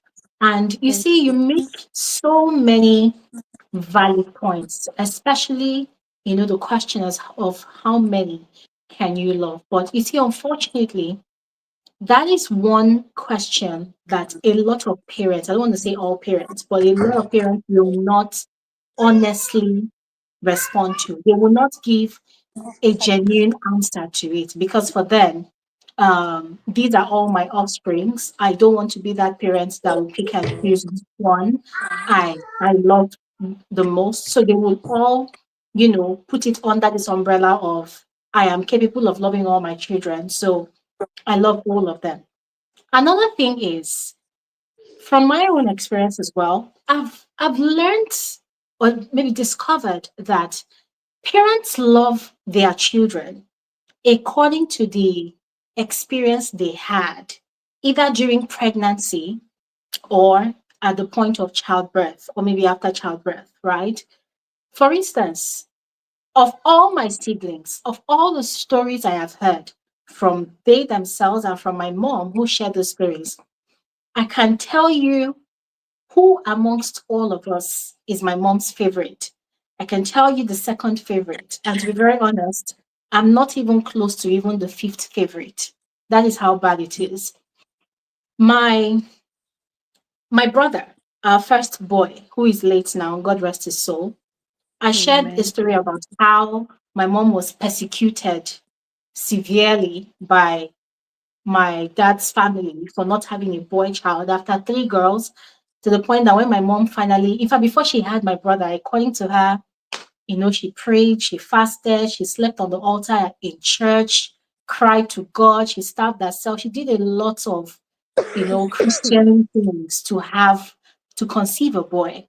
And she finally did. Mm. So when my brother was born, my mom focused it's like she had been waiting for that child, all her energy, Even when my brother died in 2018, it was like my mom was going to die as well. My mom was going to kill herself.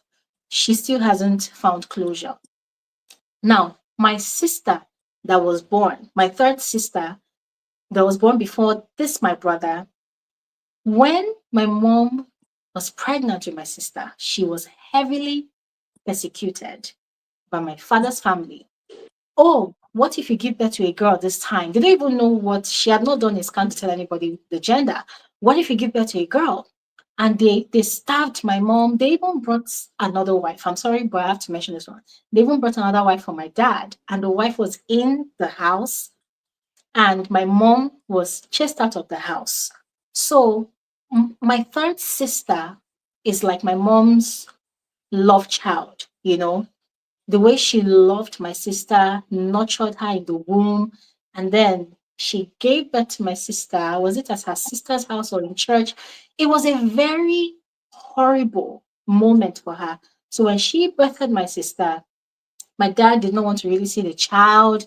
It was crazy. So my mom nourished my sister even up until now that my sister is married and she has her own kids, right?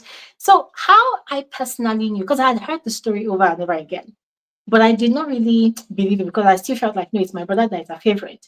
But when I knew that, this is my sister, because they kind of look alike as well, it was one time I was like 13, 14, it was in my teen years.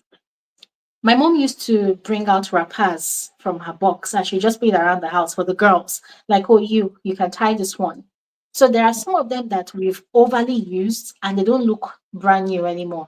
So when my second sister comes back from university, my mom will go to her box. For those of you that are Nigerian, you know what they call bottom box wrapper. My mom will go to the bottom of her box where she keeps all those fine, expensive wrappers.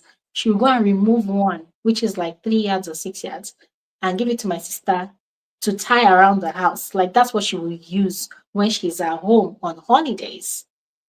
For a parent to go to the bottom of their box to give their daughter the bottom box wrapper. A true Nigerian knows what that means. And if you are not that child that is at the receiving end of that wrapper, you will be so jealous, you want to kill yourself. Now, my sister, my third sister, the one I feel, or rather discovered that is my mom's love child. If I want wrapper, my mom will shout at me, go and use the other one that's in the house, that kind of thing. And I'll be like, but why should I use one? Should I go and use it?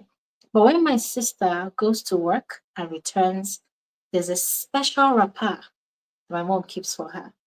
And it's a fresh one, it's a new one, and she will give to my sister. Even after my sister got married, goes to her husband's house. Whenever my sister comes to visit with her husband, with her children, my mom will go and remove wrapper from bottom box and give to my sister. So even when I was in my 20s, that thing almost killed me because I'm like, wow, I'm seeing it for myself, you know? So, as I Mm. said, a lot of parents, if you ask them that question, how many children are you capable of loving? They will always be on the defensive. They will tell you that they are all my seed. I love all of, like my dad will always say, I love all of you equally. I just look at you, Nemo. Who does not know. You know, that's what they will say. They will never agree. But if you look closely, even Mm. as one of the kids, you can easily just point out who the favorite of the house is. You know, you can also tell by maybe in a household situation, a child calls on the parent, or dad or mom, and there are those ones that the parents will answer, yeah, what do you need? And there are those ones that were like, uh-huh, you've come again. What do you need? So it's like they've already brandished on the forehead of each of their children that, okay, this one is the headache of the house. This one is the sweet one. This one, let me just manage this one, you know. But they will still claim that they love all of those children equally. And their definition of equal love and affection is there's a roof over their head, we feed them, we send them to school. In fact, the best schools, we Mm. send them on vacations. But my own Mm. take is it doesn't matter the amount of vacation. It doesn't matter if they went to the best schools. It doesn't matter if you're giving them the best at the best of luxuries that you can afford. But emotional availability, are you there Mm-hmm. equally on the same level, the same frequency? Are you there for all of them equally? You know, like Mm. that. Yeah. So until parents begin to become very honest with these questions and begin to even be honest with themselves that okay, how many children can my power carry? How many Mm. children can my emotions carry to cater to? I don't think parents will ever be honest about these questions. I don't think they will ever be. Yeah, Yeah, that's true. Thank yeah. you so much, sis. Thank you. Thanks, my love. Thank you so much. And please drink some water for that cough. Will do. All All right. right. Thank you so much. Okay. It's so sad that Latricia is not back. Queen Omo is not back. But we have David here, and it's always a pleasure talking to David as well. David, you're welcome. How are Hi, you? Glory. Can you hear me? Can you hear me? Yes, I can hear Okay. you. You're This is welcome. today's. This is a great one. I've been following it. I like this topic. It's really practical. Lots of us are living testimonies of either you're on the good side of you a beneficiary, and some Hmm. people listening actually beneficiaries of that favoritism, and some True. people like what Mama Battle was saying. Some people are not beneficiaries of it. Yes. Let me start by saying that. Let me give you a story that happened to me. Um, Now I'm trying to talk about how many kids do you need to have? How many should you really have, right? So this is a true story, right? Mhm. I was somewhere, in a clinic, and a patient comes to see me. This was 5 years ago. 5 years ago, right? She comes to see Hmm. me that she's coming for a woman wellness visit. So like a pap smear and all that, breast exam and all that, right? She comes with three kids. All the Hmm. three kids are all less than 4 years old, right? Oh, So just wow. stay with me, right?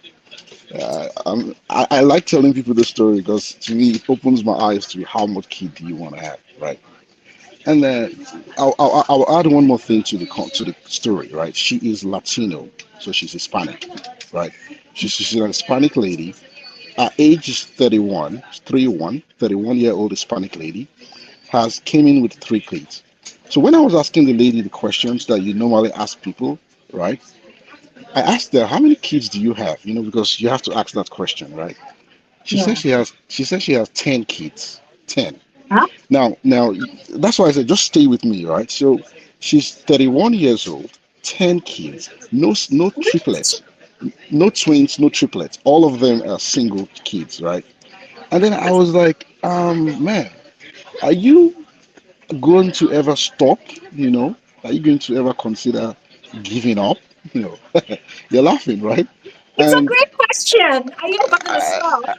and the answer she gave me, she opened my eyes to some things. She said no, that she doesn't have a choice. She said she doesn't have a choice, that her husband calls the shots. Then I said, okay, so your husband determines you are the one getting pregnant, carrying this baby to 9 months. But now you're telling me your husband, based on your culture, your husband is the one that can determine when to stop. Then I asked her, I speak a little bit of Spanish, poquito. I said, can I talk to your husband? Where is he right now? She said he's a construction worker and he's repairing roads, right? Then I said, okay, can you call him and put the phone on speaker? And I want everyone to hear this stuff, right? I mean, I'm not giving any details out, so it's not like I'm breaking any rules. It's still hypothetical, but it's a real story, right? And then she calls her husband, puts the phone on speaker, and I greeted the guy, hola, hola, como esta, I told the guy who I was. I said, hey, your wife is here in clinic and all that. And she just told me that you guys have 10 kids and she's just 31 years old, right? And I asked him, and she told me also that you cannot stop unless you determine when to stop. Then he was like, yeah, yeah, yeah, sure. I'm the only one who can determine when to stop. I was like, okay, okay, I'm not fighting with you. Then I was like, so when do you want to stop? You know what the guy told me? The guy said he's trying to, that do I know about football, soccer, football team. So 11 players, right? This is a true story. This is 5 years ago. The guy said he needs to have that 11th child to know he's complete. And then I was like, are you sure? He said, yeah. Then I told him, I said, I'm going to ask you one question. If you tell me yes, then I'll let you and your wife be. I'll finish my exam, write my note, let her go, right? But if you tell me no, I'm going to put an IUD in her, like one of those, contraceptive methods. Because she didn't want hormonal, so I'll put a copper plated Paragon IUD in her. He said, okay, so no, I'll put an IUD. Yes, I will not put an IUD. So in his mind, he determined to say yes, regardless of what I was going to say. Now, he did not know what my question was going to be. So what I did was I created a scenario for him. I said, let's assume your wish comes true and your wife becomes pregnant again, the 11th time. And during delivery, the baby comes out alive, but the mother dies, right? Can you alone take care of 11 kids? When I said that, the guy was like, hey, the phone is breaking. I can't really hear you well. No, no, no, no. And then the wife was like, no, we can hear you. Spoke more Spanish and say, you're very clear. We can hear you well. So then the guy said, no. There was no way he could say yes, right? So he knows deep down, he alone, as the guy, cannot raise 11 kids. But he wants his wife to be popping out kids just like they're popping champagne, right? So and I said, you can't do that, right? So that's what happened. So that's just one story for you to know that there's some cultural things to this thing, why someone would want to keep going. And some of it is not that it's the woman's will, you know. And on top of all this, the complexities on top of this is there's something called maternal mortality. Some females die around childbearing time, so it's not like it's safe, it's 100% safe. No, you know. Mhm. So there's always that risk. So if you put that on top of the economic situation and how things are hard for people, you have to ask yourself that question that Mama Bato said is, do you love yourself? If you love yourself, right, you won't eat to the point where you don't have food the next day. So why would you, if you know to do that to yourself, why would you bring people to this world that you can't take care of. Mhm. And okay, let me now. I'm going to flip to something else, right? So in a nutshell, I don't know. Everyone is unique to themselves, but having 10 kids in 2025, when you are not Elon Musk or something, right? I don't know how you justify that, right? Now, the second thing is Psalm, the book of Psalms in the Bible, Psalm 127, verse 3 says, "A child is a gift from God. It's like a blessing from God, right?" Now, Mhm. if you give someone a gift, like a present to someone, right? When you walk away, you've given someone, so maybe it's your birthday, I come to you, Gloria, and I give you a gift, right? If in your mind you want an iPhone 16 Pro Max, right? And I don't know, I buy a shoe for you will take the gift, right? But when I walk away, you don't really like that gift, right? But Mm. if you get the iPhone 16 Pro Max, you take the gift and you so much cherish that gift. That's how it is when parents want a gender, so a sex of the child, and they get it. Mm. I'm just telling you, this is how it is, right? You have a preset mind of I want a female child or I want a male child. It was recently, I mean, when I say recently, I mean within the past 2 weeks, I finally found out who my mom has as a favorite child. And it was a very, I can tell you this, it's a very under funny circumstances, right? My mom is Wow. above, she's over 70 now, right? She's over 70. I took her to clinic, I Sorry, now, David. Sorry, yeah, David. It sounds like we're in a public place, right? yeah, just give me a second. Just hold on. Okay. Guys, apologies about that. I was really putting my listening skills to test, listening to David over the other person's voice. So just give him a second, all right? I feel like there's an announcement being made where he is. So please, just a second, all right? And for those of you that are listening to the conversation, if you want to speak, the link is in the comment section. Just click on it to join the conversation, okay? Okay, it looks like they've stopped the announcement. I'm Okay. actually at the airport. That's what's going on. So okay, so here's the deal, right? I took my mom, to 2 weeks ago. She came to clinic for a annual checkup, right? So we went to see the Mhm. primary care provider, the family doctor, right? And they checked her, and at the end of the visit, the doctor was joking with my mom. Now I have three siblings, so we have four of us, right? And I'm sort of caught up in your lifestyle, where you are. And I'm not the sixth, we're four, right? So I can't be the sixth child, right? We're four of us, right? But it's Mhm. a unique four. What I mean is there is a first child. I'm not the first child. Yeah. Hold on, they are doing Guys, the announcement again. So yeah. Guys, apologies about that, okay? He said he's at the airport. There's an announcement going on, so please just bear with us, all right? And we appreciate David for still joining us to speak, even whilst, at the airport. Thank you so much, David. We really appreciate that. So, guys, hold on a second, please. Just 1 second, and David will be joining us in okay, a bit. so Okay. yeah, so I'm not the first child. I'm not the Hmm. last child. I have three siblings. There are three. When you kept saying the story you said your family where they were looking for a boy. In my Hmm. family is the flip side. They were looking for a girl, right? So Oh, so they man. find out I'm not the girl in my family, right? So there's a girl. She's also not the first or the last. So she has that preferred. I'm not the last child. And you're right, the last child is always fault. I'm not the first child. I don't have, so I'm just somewhere. I'm somewhere in the middle, right? And is she still there? Is Gloria still there? Yes, I can hear you. Is she still Carry there? on. I Can you can hear guys hear you. me? Carry on. Hello? Yes, David, carry on. We can hear you. Can you hear me? Yes, yes, we Yeah, can we hear can hear you. you, David. Carry on. Oh, you can We hear can me, hear you. right? Okay, so maybe Yeah, we yeah, just lost Yes, her, right? yeah. Or maybe No, we she just. can hear you. She can hear you. Oh, she can hear me. She Okay, can she hear can you. hear me. Yeah, Okay. yeah, she can hear you. yes. Oh, okay, good. Thanks. I can see her. Okay, so here's the deal. So then the doctor asked, jokingly, the doctor asked my mom at the end of the visit 2 weeks ago that. So I take it that this is your favorite child, right? You know what my mom says? She said no. She said no. She didn't even wait for the doctor to finish that question. She was like, Whoa. "Oh, my daughter is my daughter is my favorite child."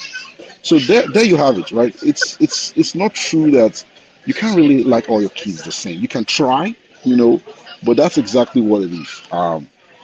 And then I just want to say one more thing, and I'll let you guys go because my plane is going to leave very soon. Um, Okay. no condition is permanent. So no condition is permanent. Here's what I mean by that. If you have and the progression of life. So when you have your first child, right, and when you have your last child, the parents, their financial status is not the same. True. For some people, they were not as well to do in the beginning. You know what? Let me Mhm. stop. I'll let Dr. A talk. This is too much noise. I'll come back if I can. Yeah. All right. All right. Thank you so much, David. Thank you so much. Guys, I actually have a question for David, and I really cannot wait for him to come back. But let's speak with Mr. A. Mr. A, hi, especially welcome. It's been a while. Oh, hello, Glory. Yeah, it's actually been a while. Yeah, thanks so much. Welcome. Yeah, thank you. Well, I mean, put it this way. I mean, people. I kind of look at my own family situation, and I look at it in a very different way.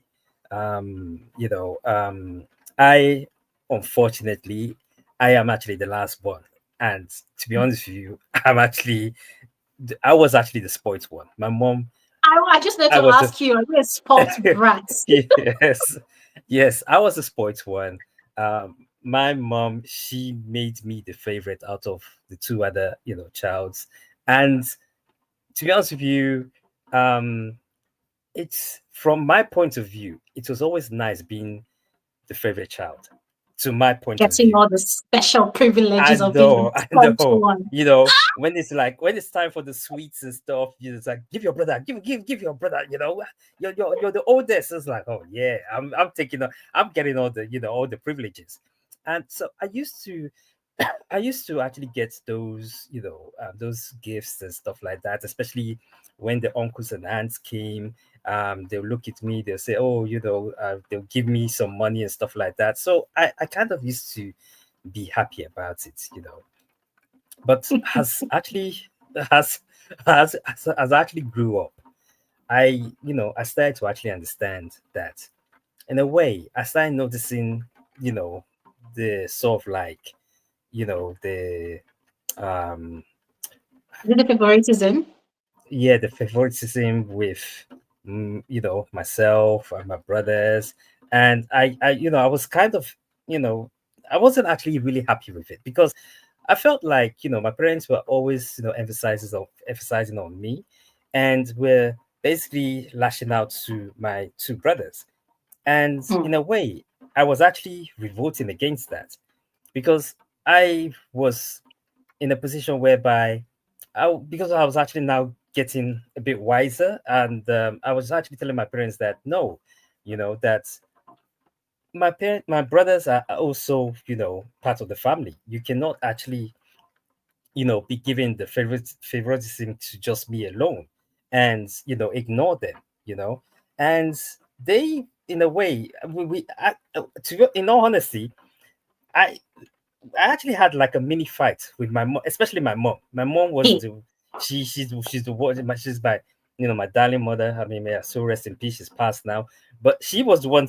I was actually having this back and forth with her, you know, and wait, the thing is, sorry, I need to tell you this here. I have a personal beef with all last borns because I feel like they're very annoying, they're selfish, they are greedy, they are annoying, but I feel like you are the first last born that has a conscience. Like you're the first last born I've spoken to that has a conscience because the other ones, they are on a roll, they are riding on that yeah, wave of, oh yeah, look at me. yeah, Like my last born, I adore him. He has featured on this channel before. We did a movie review together. I love him, but sometimes I'm looking at him with dagger eyes, like I just want to eliminate you right now, because even though he's still grown, he's still spoiled, so you have a conscience. Maybe I I mean, wouldn't dislike my brother.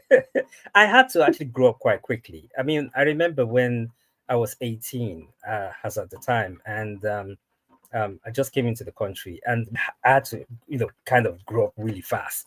I was like being in another country or living alone with my brothers, getting to know my brothers, has just siblings, and then kind of supporting, my parents back home.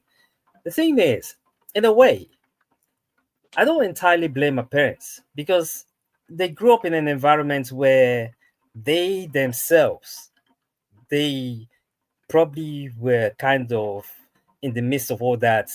We have a favorite child, and my dad in particular, sorry, my mom was from a sort of like, her dad actually married like about five wives, so she had lots of siblings and stuff like that, so she in particular, I think she actually had that, her dad had always had a favorite in amongst the different wives that he married, and I think that's where that came from, you know. But my dad, he's always been, oh, he's, being okay. You know what? I think he just kind of loved me because of my academics and stuff like that. So, Mm, but I kind of actually got to actually understand the way they were because of the era in which they were brought up as parents. mm, You see, that era is completely different from our era. Their mm, era is like, they were going through a hell of a lot, you know. They when they're bringing children into the world, they're not thinking of, am I actually going to be able to feed this child? It's more mm, of a cultural thing. It's more of a, mm, oh, have I got a son or have I got a daughter? That's all they mm, care about.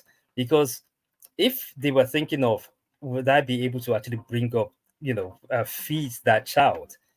I'm telling you, they won't be thinking of like the tens or the 20s they start producing. No, because at the end of the day, at that time, in that era, if you were not well off, yeah, it was actually hard, you know, bringing up a very massive family, a mhm, big family. So I think for them, they were, cautious of the fact. And the fact was, I believe, I sincerely believe, because they actually traveled, you know, to the UK, and that was how they raised us all up. So they actually had this Western mentality. Now they were actually in the UK. I believe that, if we were actually back in Nigeria, I believe that we would have actually been another big family. But because we're now in the UK, it was for them this realization kind of dawned in. Everything was, oh, okay. How are we actually going to, it's like they were having, you know, us the kids, and they were also working. My mom, my dad were working, so all these things about there's no family, what's it, family network to actually help out. Oh, if my mom actually has a child, oh nobody to yeah. support. You actually had to go, take the child to nursery. They had to pay for it. All those things actually count. And then how much are they actually earning for them to actually, say, oh, we're going to be taking all our all our children to nursery. That is another, money factor that actually has to come in. So it basically brings in the fact that, you know they thought about how many children they were going to have, and I believe they actually said there's no way they were going to have, you know this large amount of, kids and stuff like that. And they actually decided to actually have quite a, small amount. And it's like, for me, I just feel like, the social environment, as well as the financial, capabilities, they're contributing factors to how many children you can actually have in this world. Because I mean, at the end of the day, if you let's take someone from in the modern Nigeria right now. I don't think they're actually having children like how our parents used to actually have kids. Hmm, I don't think so. If you look at the modern Nigeria, because when I say the modern Nigeria, there's those ones who are like either having 2 or 3 kids and stuff like that. Probably if you go back to the villages and the real cultural places, you still see that, oh, we actually have a large amount of kids and stuff like that. But I think the modern Nigerians, if you look at them, they're not actually having, a large amount of kids. Mm. That's the way I see it, you know. And I feel like you know, you know, re, financially, one actually has to be capable of providing for that family. If you're not financially capable, well, I don't know how to actually put it. I mean, just look at it in the country actually staying correctly. Um, some people in this country can go ahead and have as many kids as possible. Why?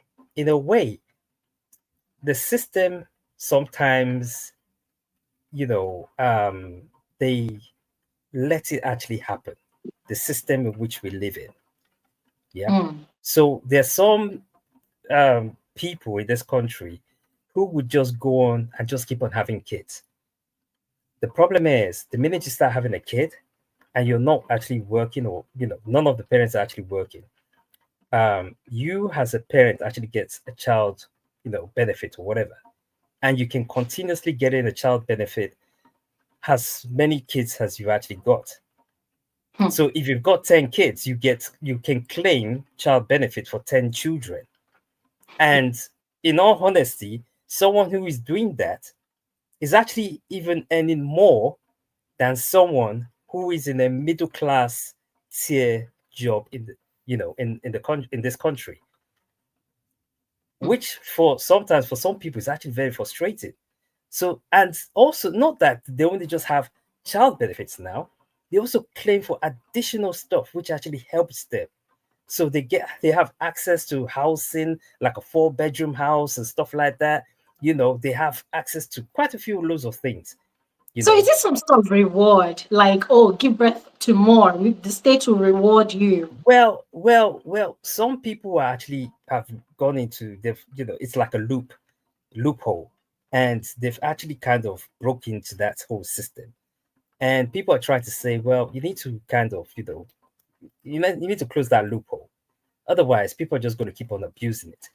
People in the Mm-hmm. past has actually abused it. They've, got away with it, you know, and it's a situation now whereby people are looking at it and saying, well, why should I be working when I can just, you know, be unemployed and just start having kids, and the number of kids I actually have, the government would actually fend for me, and I wouldn't need to do anything. So some people actually do it as even as a business. you know People just say, well, you know what, I don't need to work. What am I working for? you know all I need is to wait every week. It gets sent directly to either my bank account or whatever, and hey, I'm happy. And some people are happy That's living that kind crazy. of lifestyle. That's crazy. That's crazy. Like, it's unbelievable, to be honest. But anyways, what do I know? That's crazy. Now, okay. All right. Thank you so much, Mr. A. Thank you so No much. worries. As No I worries. said, All right. I do not really like lastborns, but I think you're the first lastborn with Well, Glory, conscience. So you can always love me, or like me, because of it. Hey, I I feel I like am your lastborns are I always too I I happy. I am your different type of last born, because hey, Okay. I'll take your word for it. I will take your word for it. Because lastborns, they're always so carefree, they're happy, they don't have any problems in life. And then us, the misplaced child, we're just there just yeah, looking like, what's wrong with this yeah, one? So yeah, yeah. I think one thing. I mean, people has an individual. One thing I would actually say, as an individual, we all actually have our own minds. Yeah. mhm, So we can either go left or we can go right. It's left yeah. for us to decide which direction we want to go as an individual. So if we're getting all this favoritism from our parents, and you as a person actually love all that, you can either go one way and keep on liking it and enjoying it, but there's probably going to be consequences at the very later stages of your life, which you probably won't see, you know, because you have resentment from other people around you. You won't know about it, but later on down the path, you actually have resentment. And then as you're growing up, you start wondering, where's all the resentment coming from? You know? Hmm. Or you can go the other way and just say, you know what? Yeah. Nah, can't squash all this, favoritism. Let's be as one, and do that. That's why I say the mind is always a thing which whereby you as a person can actually decide and make that choice and decision of where to actually go.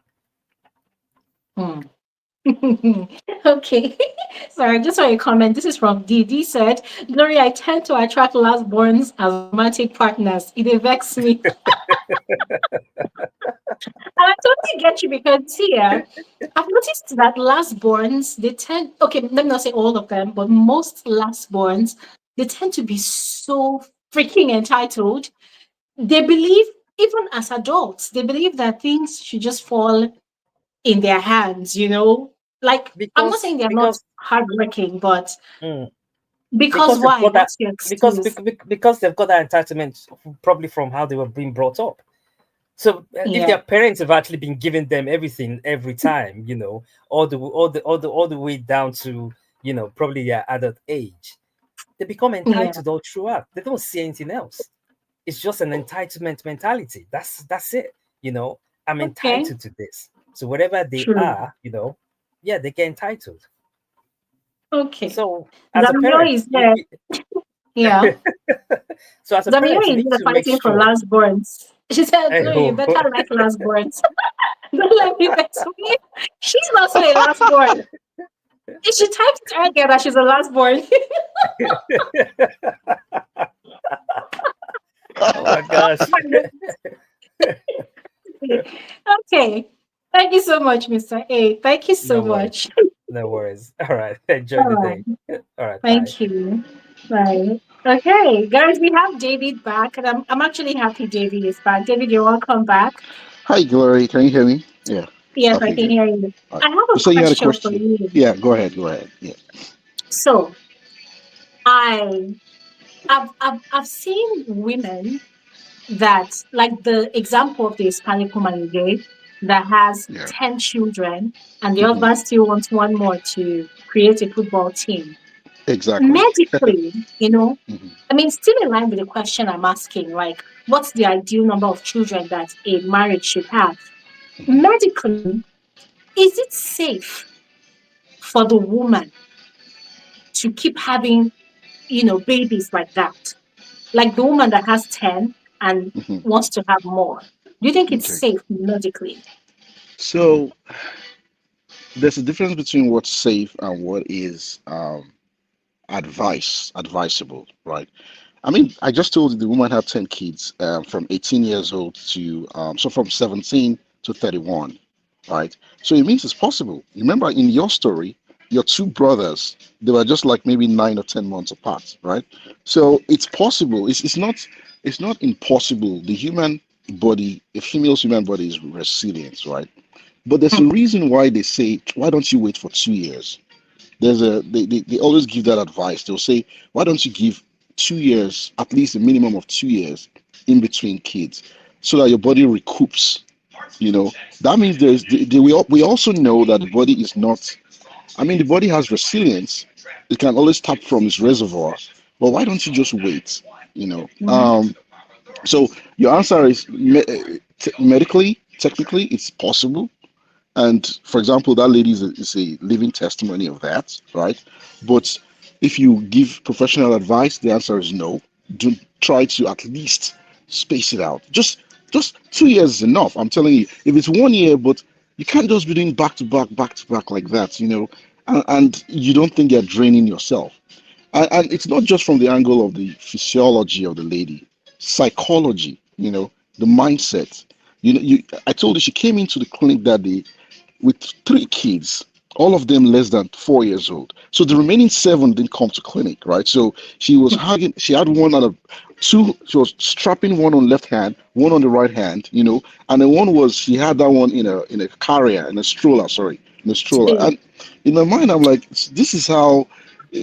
And Dr. Mr. A is a little bit correct, although it depends on where you are, like what country you are, and what if you're in, for example, if you're in the US, what state you are, right?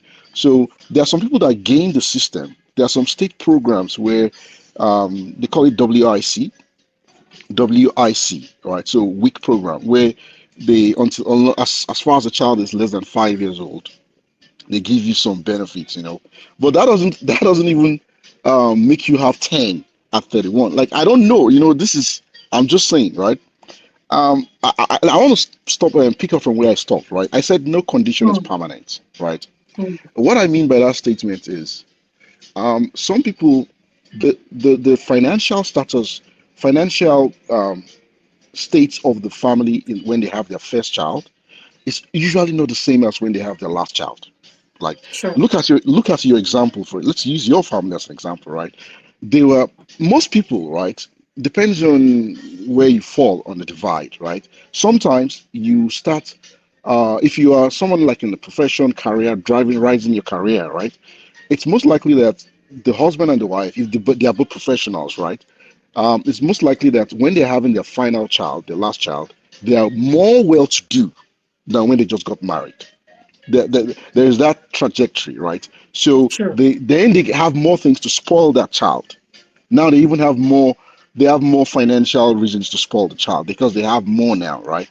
On the other Mm, hand, there's also that divide, like your case, where you are in the middle class and then you are in the upper middle class, and all of a sudden, within 15 years, you're now struggling to remain in the lower middle class and hoping mm, that you don't drop into the lower class, right? So there's that fall. If you if you just go to Google and you type in what is the relationship between um, socioeconomic status and number of children if parents have, families have, you'll be shocked. Do you know that the answer tells you there, and it's real? Think about it. The people that are in the lower socioeconomic class are more likely to have more kids. mm. So this is different from, let's say, go back way back 60, 70 years ago, right? Yeah, yeah, Abby is right. It's for everyone that have low income, not just only kids. It's true. It's true. That's SNAP. That's SNAP program. Anyway, let me go back to what I was saying. I don't want to get. I want to digress. Right. Prior to this time, 100 years ago, when people were working on the farms, the richer you are, the more kids you have.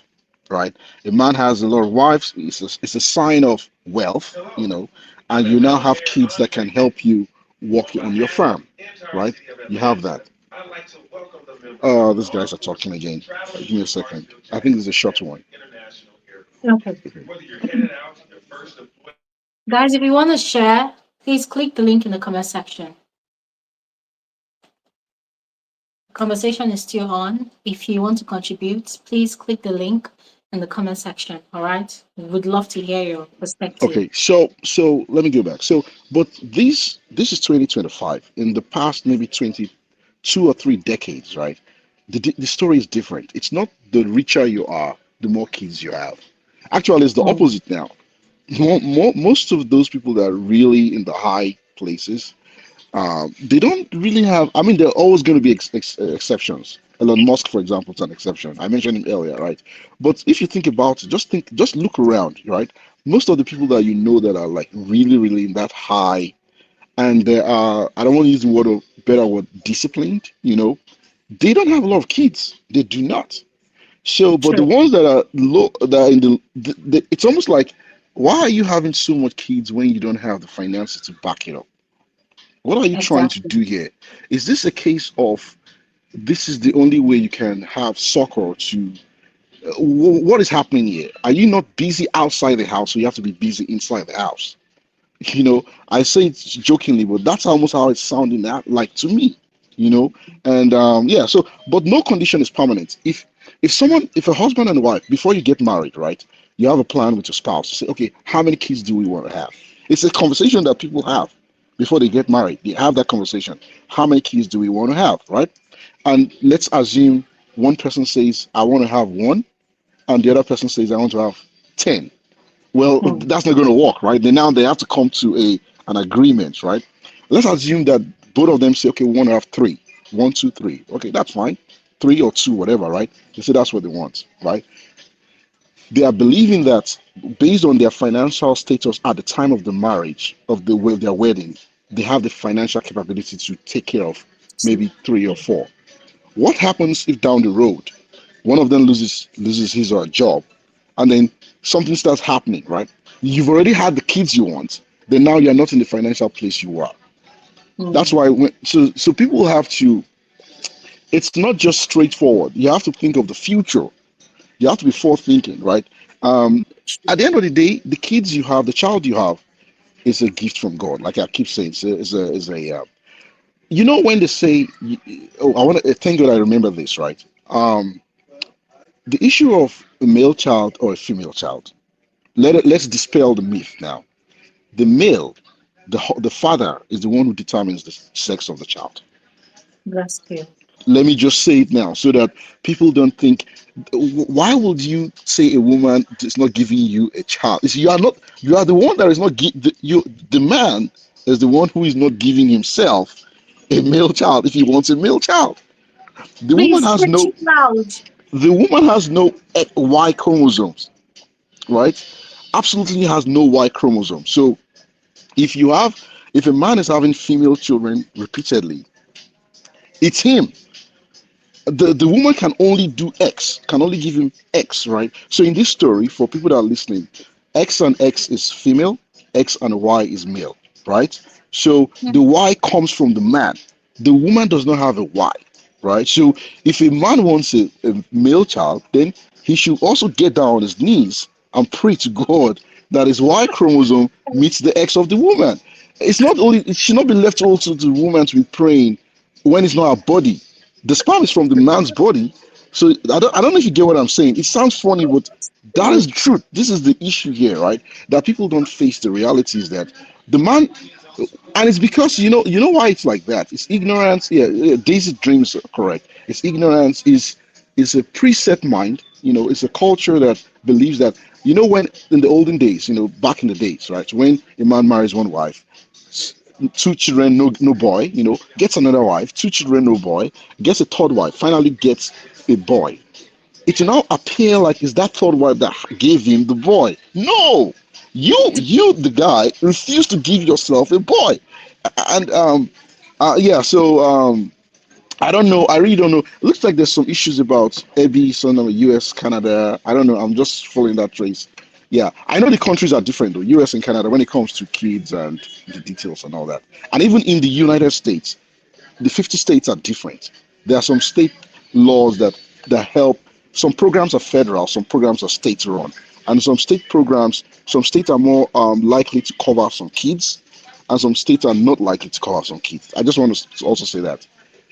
You have any questions for me? I think I've gone through all. Oh, then the last thing I was going to be maturity. When you raise a child and you are a child yourself, when you are raising children and you yourself you're a child, you've not outgrown. You're not yet ready to be a parent. You're Yeah. still. Then you're all of a sudden you find yourself as a parent. You sincerely, if you ask men when their wife gave birth to their first child in the hospital and they put the child in the hands of that man, not every man was prepared for that.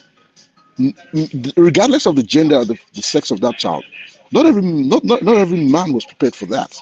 And it doesn't have to do with how much you have in your bank account, how educated you are, what exposure you have. You may just not be ready for it. You know, so that's it in a nutshell. It's a lot of things. It's a great topic. I just hope that people can overcome that um, trauma. The trauma you seeing that you are not the favorite, right? Overcome that Yeah. trauma. It's a blessing in disguise. It was a blessing in disguise for you, right? So you put yourself in books, right? You started reading books. I heard your story very well, and that has helped you to where you are today, right? I'm not saying that having a first class in physics is not good. you know. But where you will get to, you will get to. It's not about even how they. There are many people that don't even have parents that turned out well. You know, there are people that live in foster homes that turned out well. There are orphans that turned out well. So how much more someone who has a parent that is not, and the complexities of which child they favor and which child they do not favor. You were spot on earlier when you said it's a lot of things that happen. Maybe you're the only male child, maybe you're the only female child, maybe the circumstances around your birth, right? Imagine a family that's been struggling, right? They have four kids, they're struggling, they're just getting by, they're eating to get a meal a day is a struggle. And then when they were having the fifth child, all of a sudden they had some breakthrough and they have lots of money. They are going to for some reason they're going to say it's because of that child.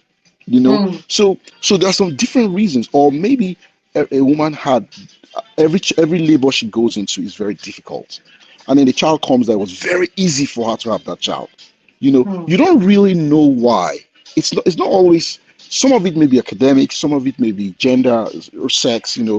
And somebody also hit a nail there when she said that the child that is the favorite child initially may not be the favorite child later on.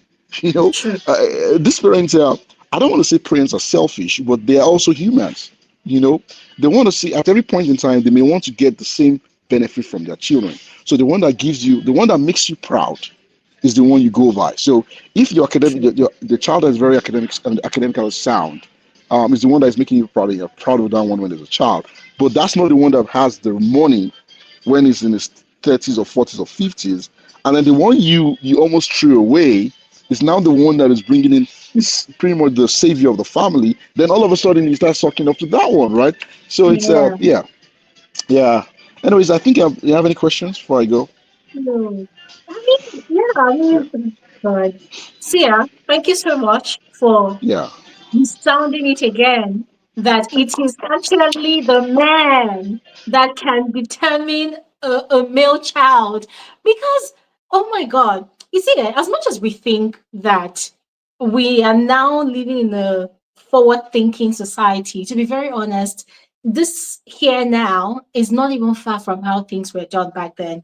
I've seen on social media, I knew like maybe celebrities that have three boys or maybe two boys or four boys, five boys. And you see comments like, mother of boys, strong woman. And then the one that actually has girls, people now look at her like she's weak, like she did not do anything grand that warrant praises. It's Yeah, disgusting. it's bad. It's bad. Yeah. It's All right. disgusting. At least I've put my 2 cents today. All right. Thank Thanks. you so much. That was more than 2 cents. And really, David, thank you so much for being at the airport and still joining the conversation to, educate us and enlighten us. Thank you very much. And before we move on to the next speaker, Catherine, I want to thank AB Okoli. AB, thank you so much for the token you just shared. God bless you. God replenish your pockets. Thank you so, so much. All right, let's speak with Catherine. Ladies and gentlemen, the conversation is still on. If you want to contribute, please don't hesitate to click the comments, or rather the link in the comment section. All right. Catherine, you're welcome. How are you? Catherine? Whoa. Catherine, we can't hear you, but you're not muted. I don't know if she's there. Guys, does anybody else want to share anything whilst we wait for Catherine? I don't know what's happening. Catherine, we cannot hear you. There's no sound at all from your end. But anyways, whilst we are waiting on Catherine or anybody else, ladies and gentlemen, I'm glad that we've had this conversation today and are still having this conversation today. And as I mentioned before in my disclaimers, this is not me ridiculing or judging any couple or any parents that have more than one child. I am not, all right. I just want us to understand that these things are a reality, right? If you're going to have kids, Everybody here that has spoken here today have mentioned some of the things that you need to do to prepare yourself or to set yourself on the right path of having kids and taking care of those kids. You need to be financially capable. We're not saying you need to be Elon Musk, but at least you should be able to provide for the person you're bringing into this world. It is very cruel and wicked to give birth to not just one, but many children that you know you're going to struggle to fend for. And yes, David mentioned that people's circumstances change, but I think it would be better that you thread with caution. Give birth to one or two, knowing that, okay, no matter how bad things get, at least you'll be able to fend for that one or that two. But then personally, I think it's very selfish and unreasonable to have so many because you feel you're capable of fending for them, only for things to now get worse, and then you cannot cater to them. And that is just financially. There's also the emotional part, emotional availability. Mabato mentioned when she was speaking that, some people don't even know how to love themselves, not to talk about sharing that love to the offspring that they bring into this world. How ready are you? How emotionally available are you? Those are very important questions you need to ask yourself. All right. I'm going to stop talking because there are more people here to speak. Catherine, you're welcome back. Can you hear us? Ah, Catherine, I can't hear any sound from you. Are you there? Okay, I'm going to go ahead and speak with Happy Mel.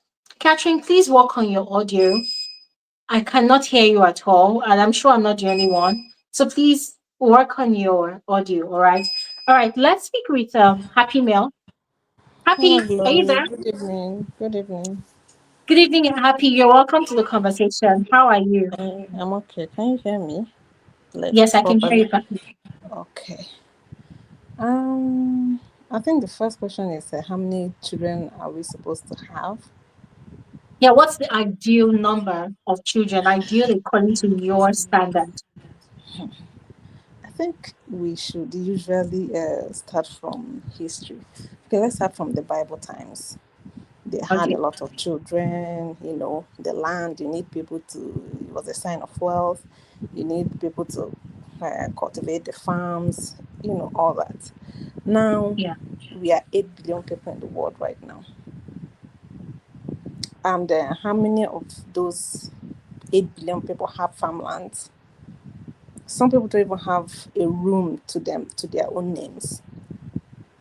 So we cannot keep using the solutions of the old to solve the current problems we are facing these days. Just like when it was time for when way back in the Old Testament, when they were killing rams, goats, pigeons for sacrifices of different for different reasons, mercy for sacrifice, this different kind of sacrifice. Now, when it was time, Jesus had to come and die for us. You see, things keep changing, but we as humans, we've refused to, look at around us and advise ourselves. Back then, they were having 12, 6, whatever. Now, check 2025, compare it to 2020. Is it still the same? 2020, you could rent 3 bedroom and stay by yourself. You will not even feel Hmm. the heat. Now, ask for Hmm. a room rent for 1 bedroom. You see that you cannot keep using, but because we've refused to reflect, advise ourselves. We just want to be on social media advising people. We prefer to be on social with our empty lives, void of beauty. We want to dive in anywhere you see, come, you put your head PM and give 2 cents rubbish advice. But you've not sat down to reflect, how is my life really going? Now you will now look around you. I think there was a story that broke out a few months ago from some in a particular area in this Lagos area where almost all the teenagers are pregnant, like from 16, they're all pregnant, blah blah blah. This is where family planning should come in. because children cannot keep having children. This is what breeds. Sure. Because remember, there was a time once you're 18, you are due for marriage, just marry. If you're even, I think my mom married at 30, 23. Way back then, she was telling me she married very late. And when I calculated, you married at 23, in my mind, how is that very late? Me, I'm almost Very 30. I'm not, late. I don't even have a boyfriend. What do you mean? Very late. Anyways, it was their time. It was their time. If you see this word telling me she married very late, you think she married at 40. And when I did my own age, they her own age. I said, Auntie, you married at 23. What is very old about that? But it was the times. It was the times. Now let us look at ourselves now. Right now, how many 23 most people in Nigeria, let's use Nigeria as our case study. How many 23-year-olds have finished school? Some people come out at 18 years from secondary school. You look for admission for like 5 years, 2 years. You've wasted years looking for admission. If you even manage to go for trade with government, would anybody give you loan to start up your own business? So we can't keep encouraging children to have children. Now all these Sure. old men will go and marry a 23-year-old girl and say, hey, you are my wife, this is that, I prefer them young. What do you prefer? You just want someone to easily manipulate. You are marrying a child. Tomorrow they say, hey, don't talk to me anyhow. Once you start sleeping with a child, that person is your age mate. Rest. They should talk to you however they please. We are not serious. You left your age mate or your age grade. You are marrying a kid, expect respect. So the number of children you should have, like someone mentioned earlier, is the ones you can love. We know that, look, let's be very honest with ourselves. Even God at some point said, Jacob I love, Esau I hate. But the thing is that you should not make it so obvious that this is your favorite, you will back him up, or you should not make it that obvious that the other children will feel so neglected. If you have 12 children, try your best to attend to their needs, especially emotionally. That's why you see that a lot of people are going around with so much trauma. It came from their Sure. parents because you Sure. neglected them emotionally. You didn't have time. You want to provide roof over their heads. You want to give them meals and all that. You were having so many kids. Now you didn't have time to provide for their emotional needs. So let's do better now. Have the number you can love. You may have favorite, let it be in your own heart of heart that you have favorite, but don't make it so obvious, especially when they are growing up. It leaves them with a lot of trauma because they don't have that. They are children. In Africa, we like to make children. The other day, I heard that an 8-year-old girl was a house help. For who? Why will an 8-year-old child be a house help? What is that girl helping you with? This is a child. I allow children to be children. I say, you are 16, you are matured. Now, matured from where to where? 18 years self is even a child. Let's just say it is the legal age. But for women up to 25, their brain are not done developing. So let's allow children to be children. Once you are 20, you don't reach time to marry. You're marrying what? Your mates are married. Your mates who are dead. Follow them and die. Let us rest. You see, it's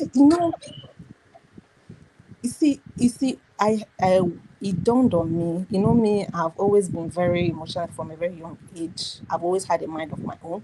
So one of my friends came up to me one day. I don't know what we were discussing. I think it was a hairstyle. She was like, "Oh, but," I said, "Okay, why do you do all this? You can't sustain it." I think maybe it was human hair, the makeup. I said, "You can't sustain this. Why do you put yourself through the stress of getting all this?" I said, "Oh, it's society." I said, "Wait, calm down first. Who is society? Let's start from there. It is me and you. It is me and you. We are the ones that make the rules. Why do you choose to listen to unserious people? And then Exactly. you destroy your life on the account of people that are even confused. They don't know their left from their right, and you are listening. Someone called you a stupid girl. You agree that you're a stupid girl, and you are carrying it on your head. Someone that did not brush their teeth this morning, you are taking it serious. Someone that It's has not even been eaten fruit, you are taking them serious. Have the person drank the 5 bottles they say we should drink every day? You take people serious. You say society. Who is society? Me and you. Let's stop putting pressure on ourselves. Once we as women, once we get to 30, we assume we are very old. Who taught us that we are very old? We are not very old. You can still give birth up to 45. That is when menopause starts. But society has put it in our head that by 28 you should be married with kids. Then once you're 30, you see yourself as a wrinkly 80-year-old woman. Why? It is the society that is pressuring us with this whole children thing. They believe that the more, then you now go back to the part of some people talking about children being an investment. Okay, you ask some men, why do you have children? Say, for my legacy. So what is your legacy? What name are you propelling forward? You are a drunk. Everybody know you fall inside gutter. What is the legacy there? You don't take care of these kids, but they want some. Do you know there was a video I watched? They were asking the men, they had like 4 kids, 3 kids. Okay, what is their birthday? Oh, they started with, okay, why do you have to say, oh, for my legacy? They started asking, okay, what is the birthday of your children? They don't know. A child that is 16 years under your roof, you don't know their birthday, but you are trying to prepare your legacy. The children that you are pretending that they are your legacy, also pretend to love them publicly. They were asking you the birthday of your children. You don't know. But the mother knows the first day they went for immunization for each of them. So that is where you say that most of the things that we are doing, we don't even have a reason for it. Someone passed it down. We've not even cared to question status quo.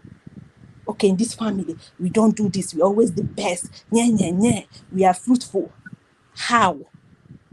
Pick a random thing that you people do in your family. Have you asked your elders, okay, why are we doing this? They don't have a reason. No, my father's father do it, so I will do it. My brother has 8 children, me too, I will have 9. Why? Why do you need 9 children? Tell me why. When you question and say, hey, as far as you're under my roof, everybody's out of everybody's roof now. You cannot control your children again. You say, after all I've done for you, what did you do for me? Did you build a refinery for me? Until we decide to be, to tell ourselves the truth. Me, I know I can care for two. I'm an only child. It's very lonely to date. So I don't want one, but I want to. I've met people who I want 4. Me, I'm not begging you to come down to 2 because tomorrow it will be an argument for me in that marriage. Go and look for someone that will give you 4. Me, I'll wait for someone that wants to. So that nobody will come tomorrow because I know that once I have that 2, highest 3, I'll tie my tools. I'm not arguing. I will not negotiate it. I want peace. Because people can die on you. They cannot control that fact. My dad died while I was 9, my mom while I was 18. Wow. Do you understand? So it is not Yeah. really, you now have to sit down as a person and decide, this is the life I want for myself. What is my social economic state? Can I fend for this children? Okay, if I have 3 children, let's say you live in the UK, you have to think of where you keep those kids while you work. Do you understand? So while you're at Mm-hmm. work, who will take care of those children? Are they safe with that? Back then in the day, they had community. Everybody lived together. It was like an open space. If you're going there, you can go and Mm-hmm. keep your child with your neighbors. If you can keep your child Yeah. with your mother who lives very close to you. Do we still have that now? So why are we still practicing that, giving birth to so many children with no, some people, if you leave your kids with them, they will go and rape them and all those things. So you have to True. consider their safety. True. Spiritually too, can you stay up at night to pray for 12 children? Spiritually, economically, the emotional, that one was so neglected that we are almost all damaged. Hmm. Now trying to fill the Sis. empty space with something else. you know, you know. Yes, because by the time the mother is going to work to for a job that cannot even maintain the whole family, she's tired, she has to rest. So she cannot even attend to the needs of the kids. Spend time doing homework with your children, talk to them, okay, how was your day, blah, blah, blah. It's not Mm-hmm. there. So it's all you and your God. Okay, how many children can I take care of? This is my line of work, or this is the amount of children. You can even decide not to have children. That one is okay too. But now they say, oh, who will take care of you when you are old? Are you giving my children to take care of you? Have you ever heard of nursing homes? You to take care of your health, so you will not be old and you will not be very ill when you are old. You will not take care of yourself when you are young. Then you are looking for a child. Most time, that child that you are looking for, that will also would have started their own family.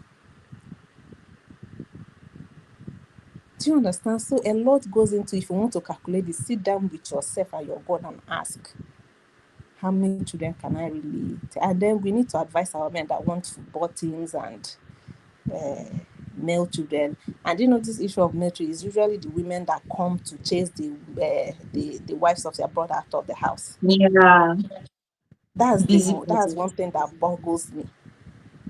You as a woman, you come and pursue. You know, there was an issue that happened in Akwa Ibom or Calabar where the mother-in-law, that's the husband's mother, came to chase the woman out of the house. Yeah, I'm I like, saw that today, thing. you people, and the man went to do one stupid video to say, okay, he was cheating on the wife, and I'm like, what are you even saying, Oga? Are you serious? Your mom had to come and drag your wife out of. What if she's the one paying the rent? Because the man wasn't even working. See the foolishness. Well, this matter is a lot.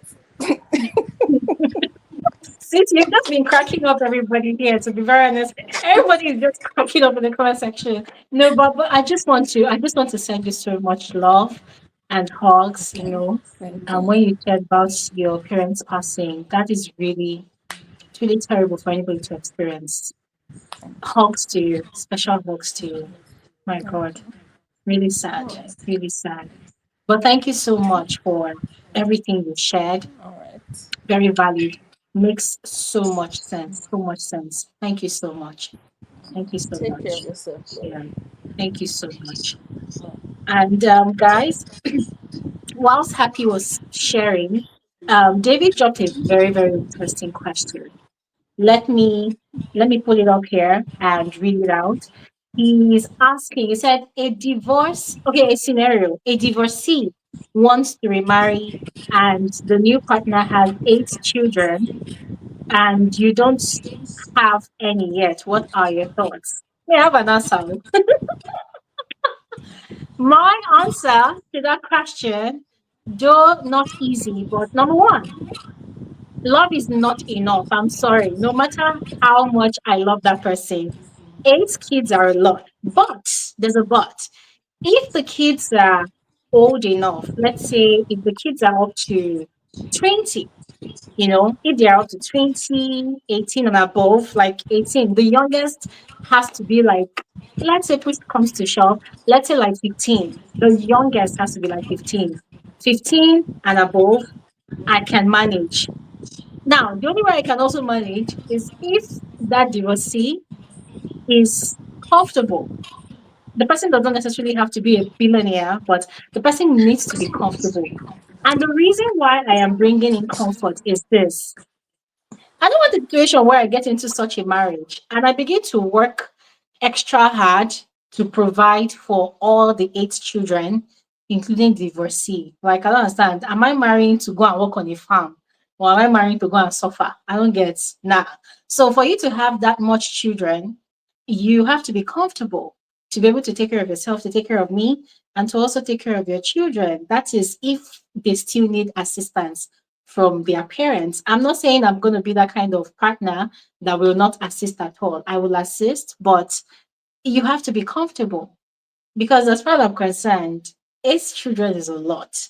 So you need to be able to provide for us, all of us. Me, I will contribute to, but I'm not going to carry on my back that will not be taking care of 8 young children. Imagine 8 children, and let's say the oldest is like 15. Nah, it's not going to happen. But if the youngest of those 8 children is like 15, I can manage because I would love to be bestie, with the 15-year-old. I have a very good relationship with children. Children love me naturally and they gravitate towards me naturally. So I'm going to be a very, very good stepmom, but I'm not going into that home to go and suffer. So, yep. Mama just said, Glory said, these kids must be of age to move out. Of course, they have to move out because I need space. And of course, I'm not going to be that partner that will not want my husband to have a relationship with his children. They are all welcome. We're going to be having picnics. We're going to be doing cookouts. We're going to be traveling together. But my point is, as one who has never been married before, I don't have a child of my own. I want to have at least one child, to at least enjoy that experience with my husband, right? But it's not a do or die affair that we have a child. For me personally, too, it's not a do or die affair that I have a child. But the kids need to be old enough to be able to fend for themselves. I don't want to be chasing 8 children around the house. Come on, that's too much. So yeah, I mean that's my own preference. So I don't know about you guys, but let me know in the comment section because this is also a very exciting angle to it. So I would love to hear from all of you. We're going to speak with Fortune, but Fortune, please hold on 1 second. Let me take this comment. This is from AB. AB says, I wouldn't even think of that person. I can't see. Oh God, sorry. 1 second. Say, I wouldn't even think of that person. I can't deal with the person. With the person wants 8 children, I can't manage at all. Unless if the man is very wealthy and his last child is 15 and the second is 16. Amen. Maybe you and I are in the same boat. Zamio says, nah, not me. 8 is too much. Mm-hmm. Daisy said, imagine 8 plane tickets. 8 plane tickets.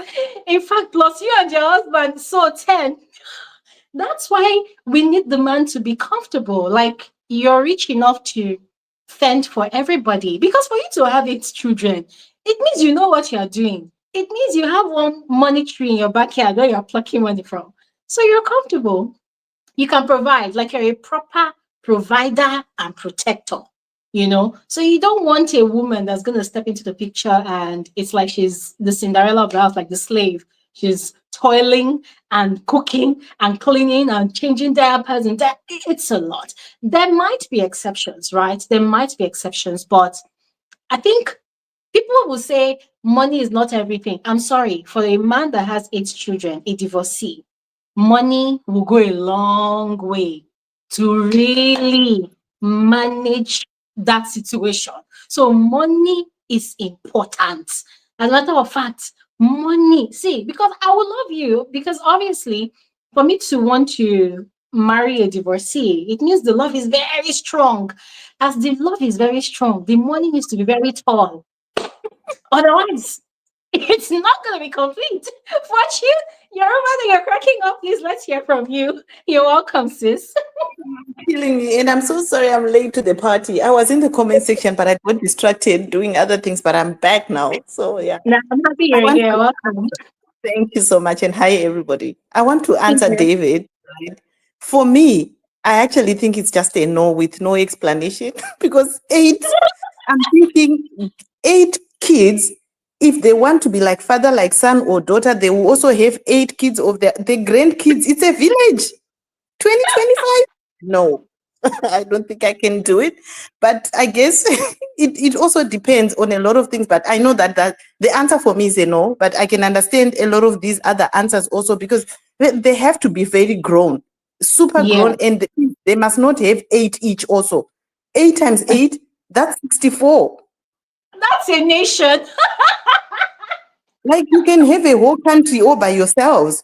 Yeah or no? I don't think so. And it depends who's bringing the 8. Oh, is this the guy that is 8? Is it one baby mama? It's, oh my goodness, that's just a lot. Valid question.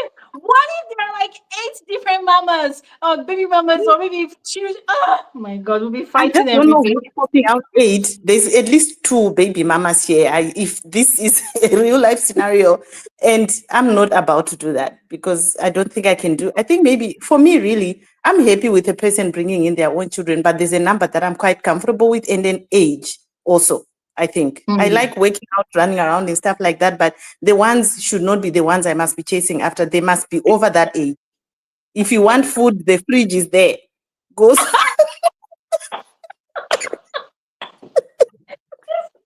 the thought of the number is scary. No. Anyway, I just came to make you guys laugh because everything that everyone was saying is just so resonating with me because I mean, African families and stuff like that. So Mm-hmm. I'll be very quick, Glory. So growing up, some of my stories because I've shared quite a bit here, but we never Yeah. talked about my dad, right? So I was lucky. I was born in the 80s, early 80s. My dad was born in the 50s, right? And for a person his age, my dad was a little bit more progressive in showing affection. So we received the hugs, the I love yous, and things like that. I remember I was in boarding school most of my time because my mom left. My dad used to send us textbooks. And in the textbooks, there was letters that were stapled onto pages in there. People used Wow. to gather around my desk to read these letters because he used to be so emotional and write all the I love yous in there. They were like, "You're dead.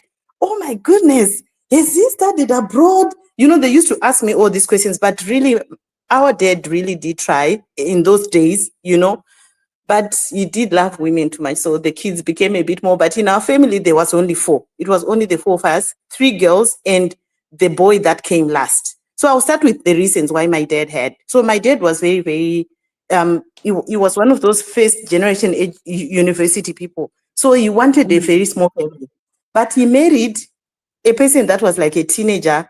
And I asked my mom this question. We talk about it all the time. Before now, I spoke to my mom on Tuesday. I said, refresh my mind again. Tell me why you had 4 children in 5 years. She had all of us in 5 years. Oh man. There was Wow. 1979. By 1983, August, my mom was done with 4 kids.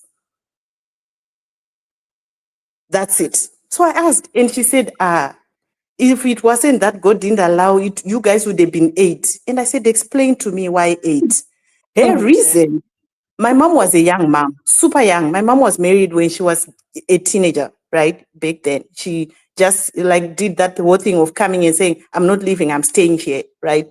And my Yeah. mom says my dad was one of those sought after people, you know, because he was educated and everything. And my mom was like, me, I'm staying. No other woman is coming here.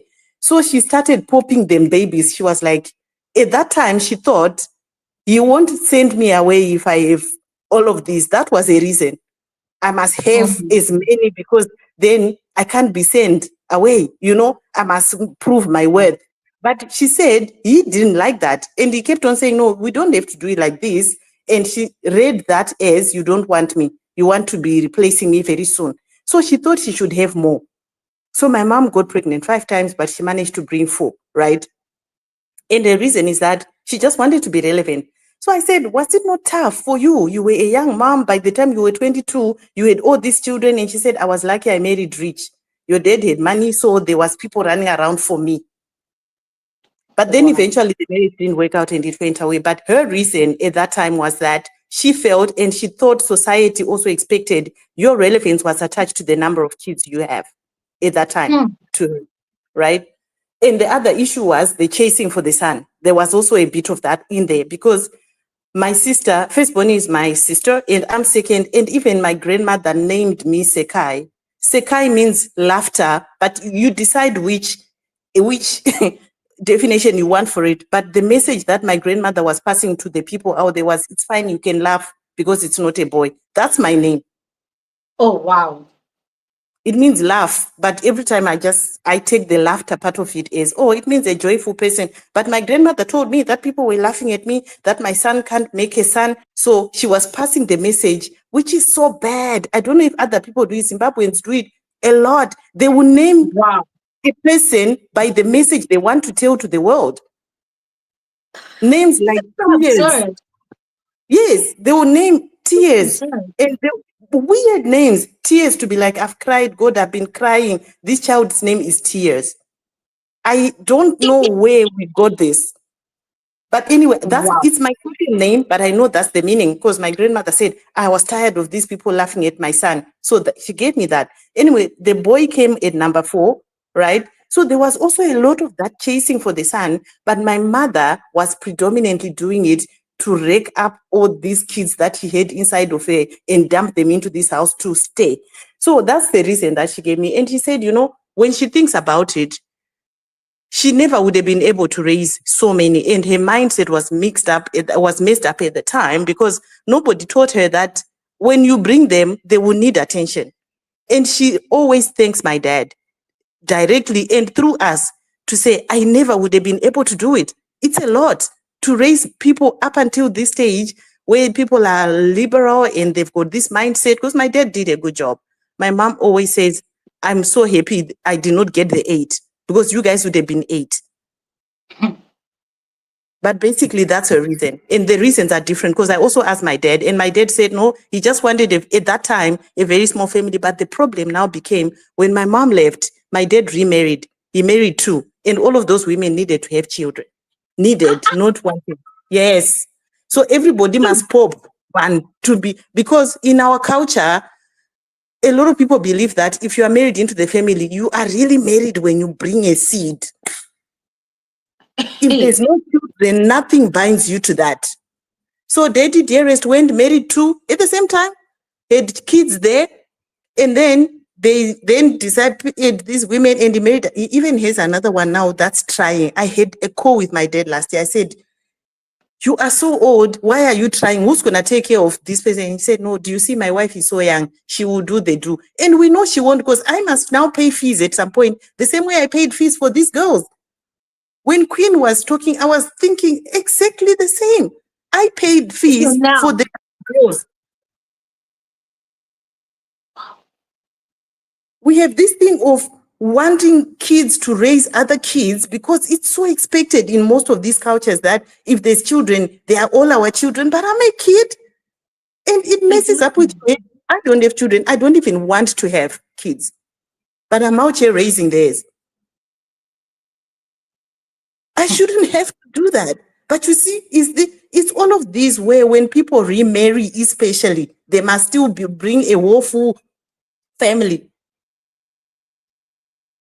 And people will come and say, do you want them to get married and not have children? I'm not saying that, but when we do a count of only my dads, it's a whole school. There's so many of these men, because the woman is coming with nothing and says, I want, and she can have. But when we really take my dad, put him there, there's a lot. And that's a lot. And when you are the older person, you carry this responsibility of not only being a child, but of assisting your dad. Because if you see him suffering because they don't have the nicest things in school, they don't have this, you must pitch in, or you feel like you have to pitch in because we are family.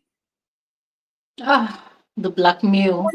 I swear, and it's so subtle, it's not even imposed on you, but it's when you speak to them, they'll be like, if this girl could just get, if she could, that's an indirect message to you. So a lot of these things especially happen where people have more children. It's usually normally from broken families where there is a break because nobody's popping out 8. I don't know who's doing that right now. It's where people do have 3 and then they split and they go their own way. They start afresh like they never had. And I believe, like other people said, we can't really answer to the question of how many, but if somebody asks me, really, nothing more than 3. Everywhere, even after you're divorced, that's the cut. That's my view on this. Sis, virtual hugs for you. Virtual hugs for you. Because I don't think people really understand how painful it is, to be that child that has to now fend for every other one, not just your Yes. siblings, but the children of the other women that your father is bringing to the house. And he is there. My investment is taking care of my other minor investments. It's so bloody annoying. Like, we don't really understand. And you see, the cheap blackmail line that is sell to you is you should be grateful your father even gave you life. I did not ask for the life. Exactly. I did not ask to be born. I didn't. And the worst part, I put it in the comment and someone was laughing earlier on. It's where people, and I say this respectfully, there's an age where after you reach that age, however many kids you've had, can you cut it there? Why? These kids don't want grandfathers visiting at school. We had to visit for these girls because they didn't want my dad there. They were like, no, you look ancient. We want some people that are fresh. Other people are bringing young parents. He went into depression because they did not want to be seen there. And we had to go and cover. It's all of those things. I still think when you look at bringing kids into this family, you really need to remove the selfishness part of it. Use your prime age where you can, where you can still run after them. After that, please, can you just be done? Exactly. And you see that thing you mentioned, Fortune, yeah, that in Mm, the space of 5 years, your mom had four. I don't know if mhm, anybody is aware that that is the trend now. When a woman is newlywed and maybe the wedding went viral on social media, you see the community of advisors. Ah, what you should do, make sure you have your children in the first, is it, they say just make sure you pop out your children immediately in the first 5 years. So that after you give birth to all of them, you now snap back. You do, you do surgery and you okay. snap back and you go back into your young girl lifestyle. I'm like, why so much pressure? Why? Why? And I've seen women, even public figures, they just got married. The first year, they gave birth and they've gotten pregnant again and they gave birth and they gave. What's the rush? It's And that's almost why like a I asked. treatment. Mm, That was why I also asked David, our Dr. David, that how safe is it? How safe is it that women are just popping out babies and they're popping out? Because you notice from all the stories that everybody has shared here today, there's the olden days mentality. mhm, You have to have a male child. It's your investment. You are building your legacy. You are building your own country. People, the more children you have, the more you can literally create your own village. All of that mentality is there. Oh, and also the investment part. Oh, the more children you have, the more you are wealthier. You have more people to take care of it. But now the goal is now about how quickly you can snap back as a woman mm, after childbirth. So your mom's reason for having four in a space of 5 years is so that she can secure her position in that house to stay. yeah. Now it's about, oh, just have as many as you want to have in the earliest years of your marriage so that when And you get finish, it out of the way. It's like, let's get it out of the way and let's go back. Yeah, I've seen that also. I have seen it. I guess in their defense, I can understand from the corporate perspective, right? I don't know if that's why some of them do it, but I've seen it at the office where a person is really ambitious. They want to get ahead in corporate and they know that the maternity leaves, they set you back, right? And when you mm, work in corporate, every time you take these big breaks, life is not stopping because you are popping out. They don't care. Other people are forging on. So I've seen a lot of these corporate ladies actually do it. They just take like a 3 year and try as much. Other force, they even go to the doctors to see if they can get twins. Just get the number in and then they can come back to work. I've seen a lot of that also. mm, The pressure of just ticking that box and saying, I've done the kids, now I can go back to the work. And maybe it's also the pressure that corporate gives, which is probably a conversation we should have, because I think that the responsibility that women have of bringing out kids should be considered when we look at how career progression happens in corporate, because they get left behind because nobody is even giving you the grace to say you took a 9 months, or it's actually more than 9 months. Here you take mm. a year of just being away, raising your child, and then you come back. They will set you back because you were not there. Somehow you've regressed. So maybe we should also sometime maybe have this conversation about why is it unfair for women. It's not a Me Too conversation, but it really does seem a little bit unfair in corporate for us to take these mandatory leaves to go and give you guys kids. I don't know. I It's just mean, for later. I agree with you, Fortune. That's a very important topic for us to discuss on because, to be very honest, I think in most Western countries, European countries, that system works where a woman gets pregnant and they give her time, maybe even 1 year. In Mhm. this part of the world, the only stories I have heard where women actually take that maternity leave and then they come back and their job is still there waiting for them. It's when you're working in government. Maybe you're working with the state government, maybe you're working with the federal government. You cannot work with a private company. Let me not say all of them, anyways, but you cannot work with most private companies. And then you take maternity leave and you think you will come back and meet your job waiting for you. There's already somebody there. There's already Wow. somebody there to find out. Yeah, because the system, first of all, is messed up. Nothing is literally straightforward. Companies are struggling to survive. Businesses are packing up. So the ones that are still standing, there's no patience to even wait for you that okay, oh, you decided that according to your marital calendar, it is time for you to get pregnant and have a baby. The company will not wait for you. Yeah, that's a Except bit for unfair. few, Wow. it's just very few occasions that you see where okay, maybe you are a high performer and maybe you have history with the company and they really like you. In fact, it's in very, very few situations, to be honest. Very No, these few. things need to be governed because I also worked in South Africa. In South Africa, there's none of this discrimination. There, your job has to be there because otherwise the company will be sued.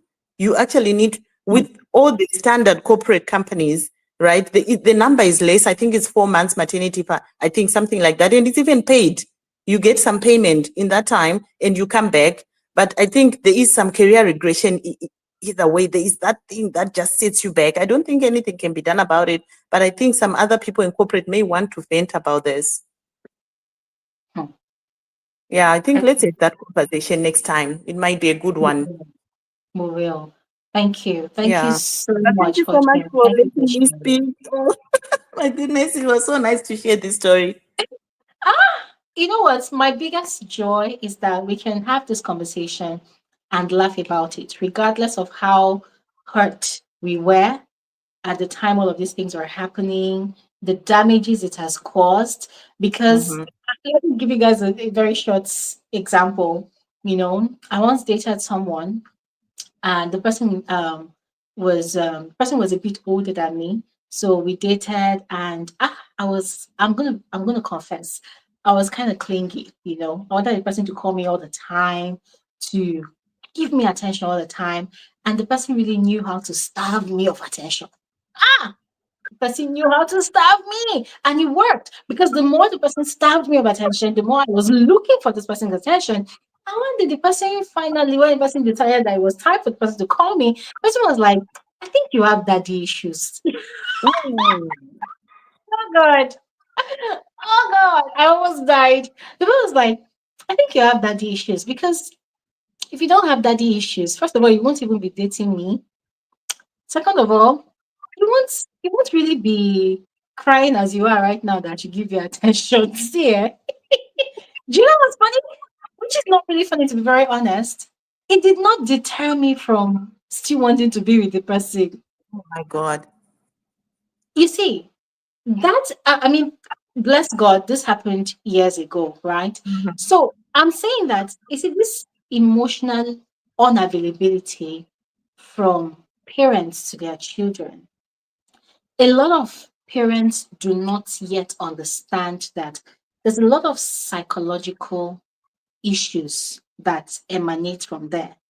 People grow up and they don't even know they are damaged. Mhm.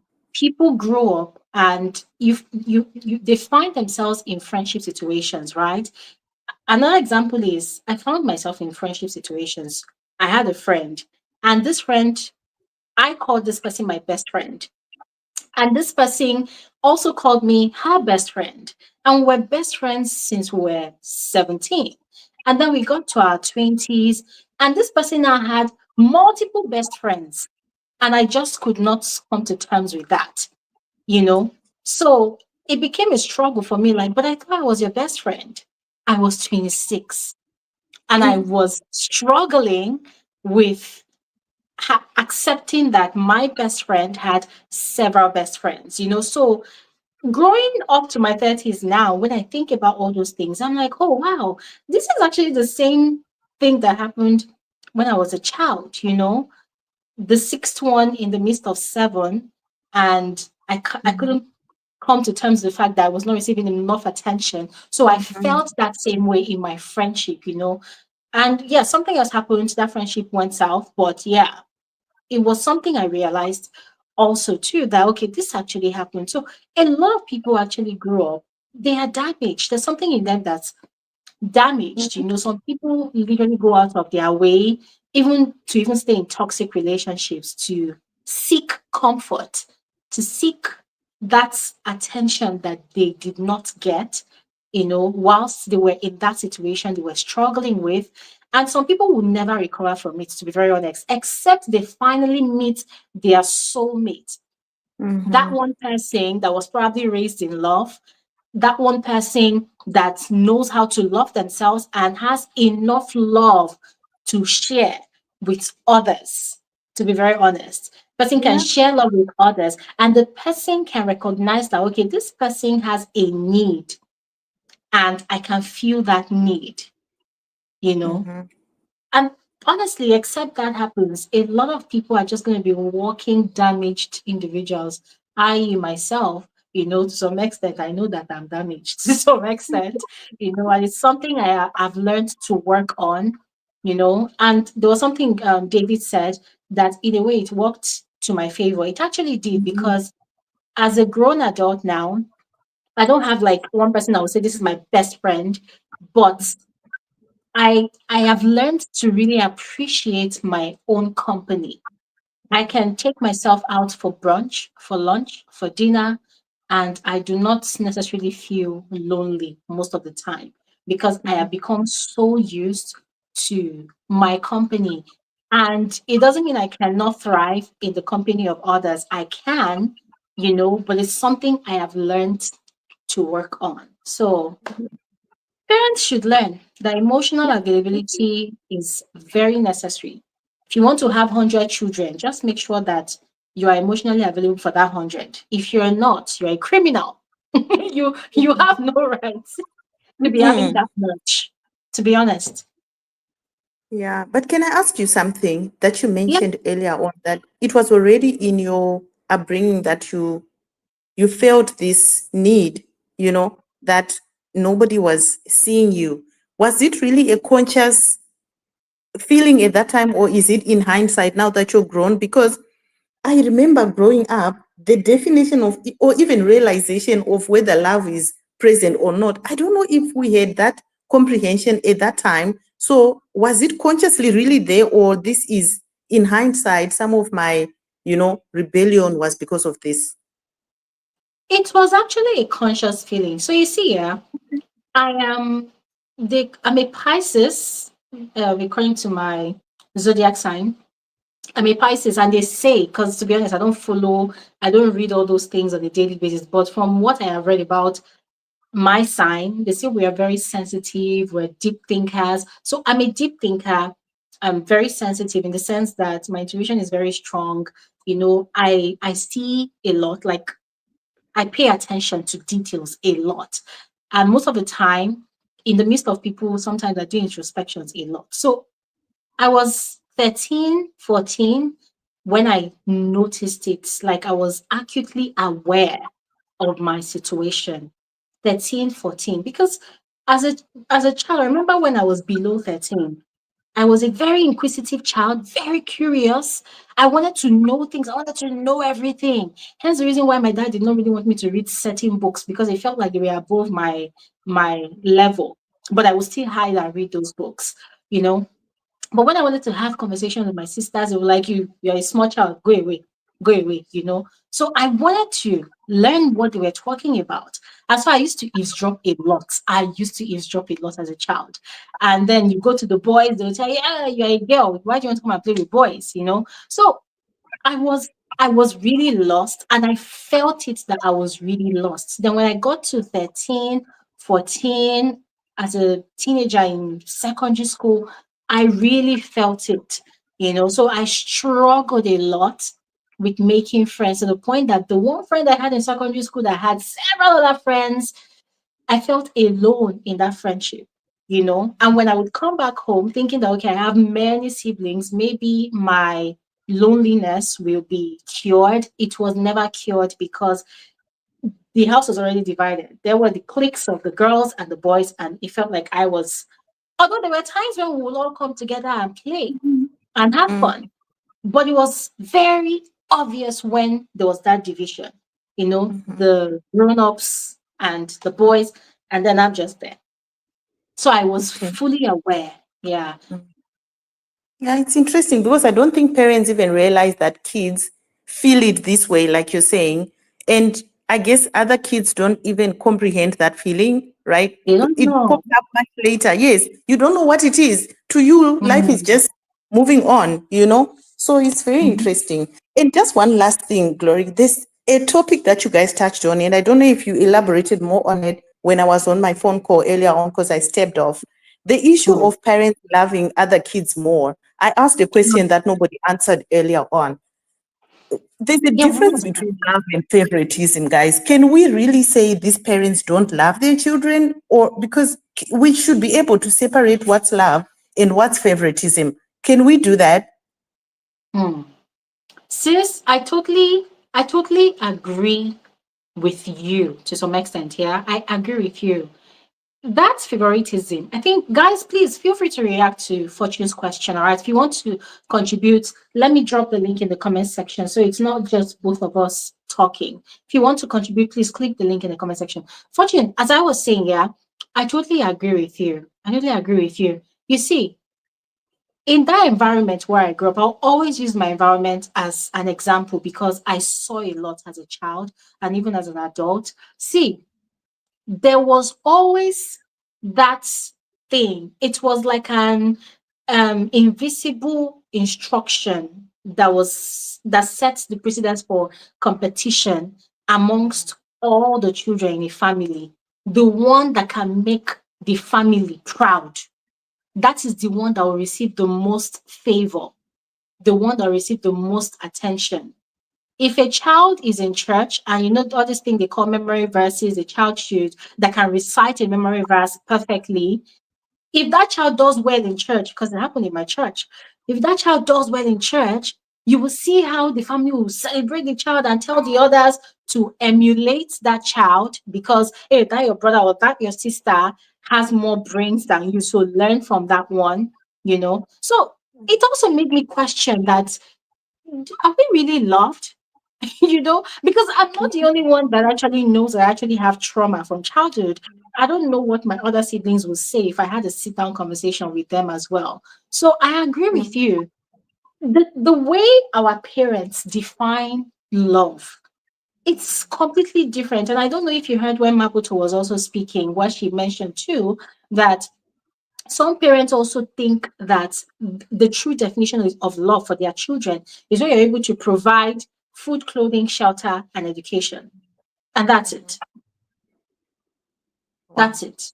There's no audience. They don't give you the audience, they don't give you listening ears, and then they are completely emotionally unavailable. And Fortune, also to add to this comparison of love and favoritism, do you know some parents don't even see their children? They just Yeah. know. They are aware that yes, I gave birth to this person, but they don't Mhm. see the child because there's a lot more to a child. A child is not an asset. A child is not an object to be admired and to be showcased to the world that, oh, I have made my own people. A child is human. And with a human being comes a lot of complexities. So most parents don't even see the complexities that a child has. Some parents actually define their children according to societal standards that already exist. You know, they will arrange their children according to this is the soft one, this is the hard one, this is the troublemaker, Mhm. this is the comedian of the house. But beyond all of that, do you really know who your children are? A lot of parents do not. But can we agree that that can also happen even if it's just one child? Probably the number of the kids doesn't even matter on this specific topic, I guess. That one is even a lost cause. I believe that that's when a child is taking care of a child. I don't know who said that. Mhm. I believe that that's when a child is taking care of a child Yeah. for Yeah, no, real. this topic is very deep. It's very, very deep, and it's good because I mean, on this platform, we've aspiring parents. We've got some that are. I guess you will find that for someone, maybe they've gone to speak to their baby today to be like, is everything okay? You know, because That would be nobody, nice. you know, it'll be nice if we have that. You know, it would be Yeah, really, really, really nice. And yeah, and yeah. with Ellen, that put a comment that you put here. I mean, your story is mine also. I know where you came from being a kid to being an adult. The youth is gone because you're busy taking care of other people. I think we can learn as this generation to do better, because I read a book, sorry, in closing, I read a book Mm, by Oprah Winfrey, and I think maybe the guy is Bruce. I can't remember the guy's real name. It was talking about the title of the book is What Happened to You. They touch a little bit on these things where we've got childhood trauma, but they were telling us that, you see, you are expecting so much from somebody who never learned it. Like, we're lucky mm, that my dad was like this. There was 49 kids in my dad's family. My grandfather had 5 wives. Yes, and he had about 49 kids that existed, yes. And my dad came from there, but he still, in a way, in terms of showing us love and affection, my dad did a good job. But you find, where would he have learned it? Because it needs to be learned from somewhere. So we could give yes. our parents and their parents a little bit of that grace. But as the people that are having this conversation, if there's any toxic anything, it ends with us and we move, in better light and raise better people, because we can't change what happened in the past. Mm. I totally agree So with you, Fortune. And I'm glad you mentioned this whilst you were speaking, that the reason we have these kinds of conversations is to help us be better, right? Hence the reason I've been putting out this disclaimer that we're not here to judge, because I know that there are a lot of people listening to this conversation right now. They have more than 2 kids, some have more than 3 kids. We're not judging you. We're not saying you're a bad parent. We're only trying to bring to your attention that there are realistic situations like me, like Fortune, like David that has spoken, like Mabato, like Happy, like a lot of other people that are here contributing in the comment section, that they have had to struggle with that emotional unavailability from our parents. And in a way, it has affected us, even though we're adults now. So, as a parent that you're listening to this conversation right now. If you have not really been paying attention to your children, now is the time. You need to start paying attention to your children. If you've never called your child or your children to sit down to have a heart to heart conversation with them, not just to know about their grades in school, because sometimes they get tired of you asking about the grades, but also at least getting into their mind, knowing what they like, what they would like to talk about, what they are passionate about.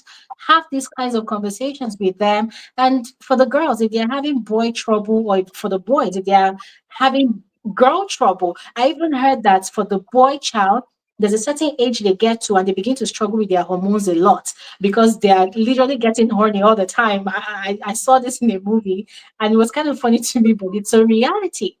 Now is the time to begin having these kinds of conversations with your children.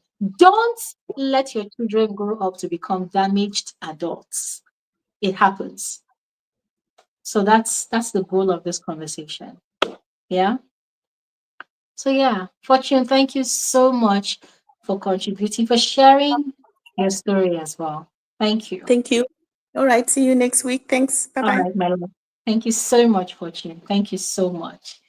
Okay, ladies and gentlemen, let me take this comment from Deborah. Deborah says, when parents also separate and one of the parents trauma dumps on one of the child or children, also has a great impact. It also has a great, I totally agree. Let a child be a child. Wish I didn't have to grow up too quick. I totally agree with you. And listen, I share in your sentiment.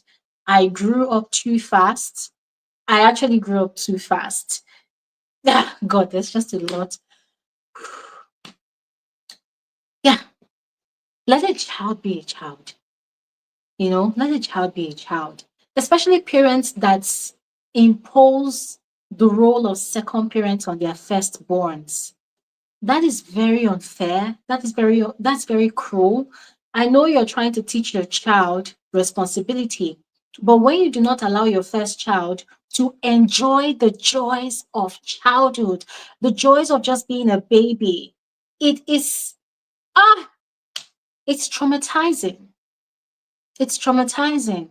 And it's also the same thing of, oh, a child is 10 years old and all of a sudden you're already saying that child must learn how to cook, that child must learn how to do laundry. I mean, it's okay, but sometimes let babies just be babies. Let them just enjoy being innocent and naive. I understand that the world is evolving and the world is a cruel place now, so you want to really train your child to be ready for what is out there. But there are levels to this training. You don't train a 5-year-old or a 10-year-old, a 9-year-old or a 13-year-old to become a mother. What is it? They still have years ahead of them. They'll probably get married at the age of 25 or at the age of 30, and they're going to be a mother all their life. That is if they even want to be a mother. But can we just own our childhood innocently, naively?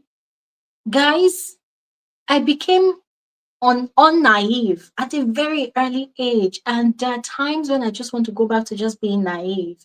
But yeah, I'm an old woman, overly mature woman in the body of a 35 years old.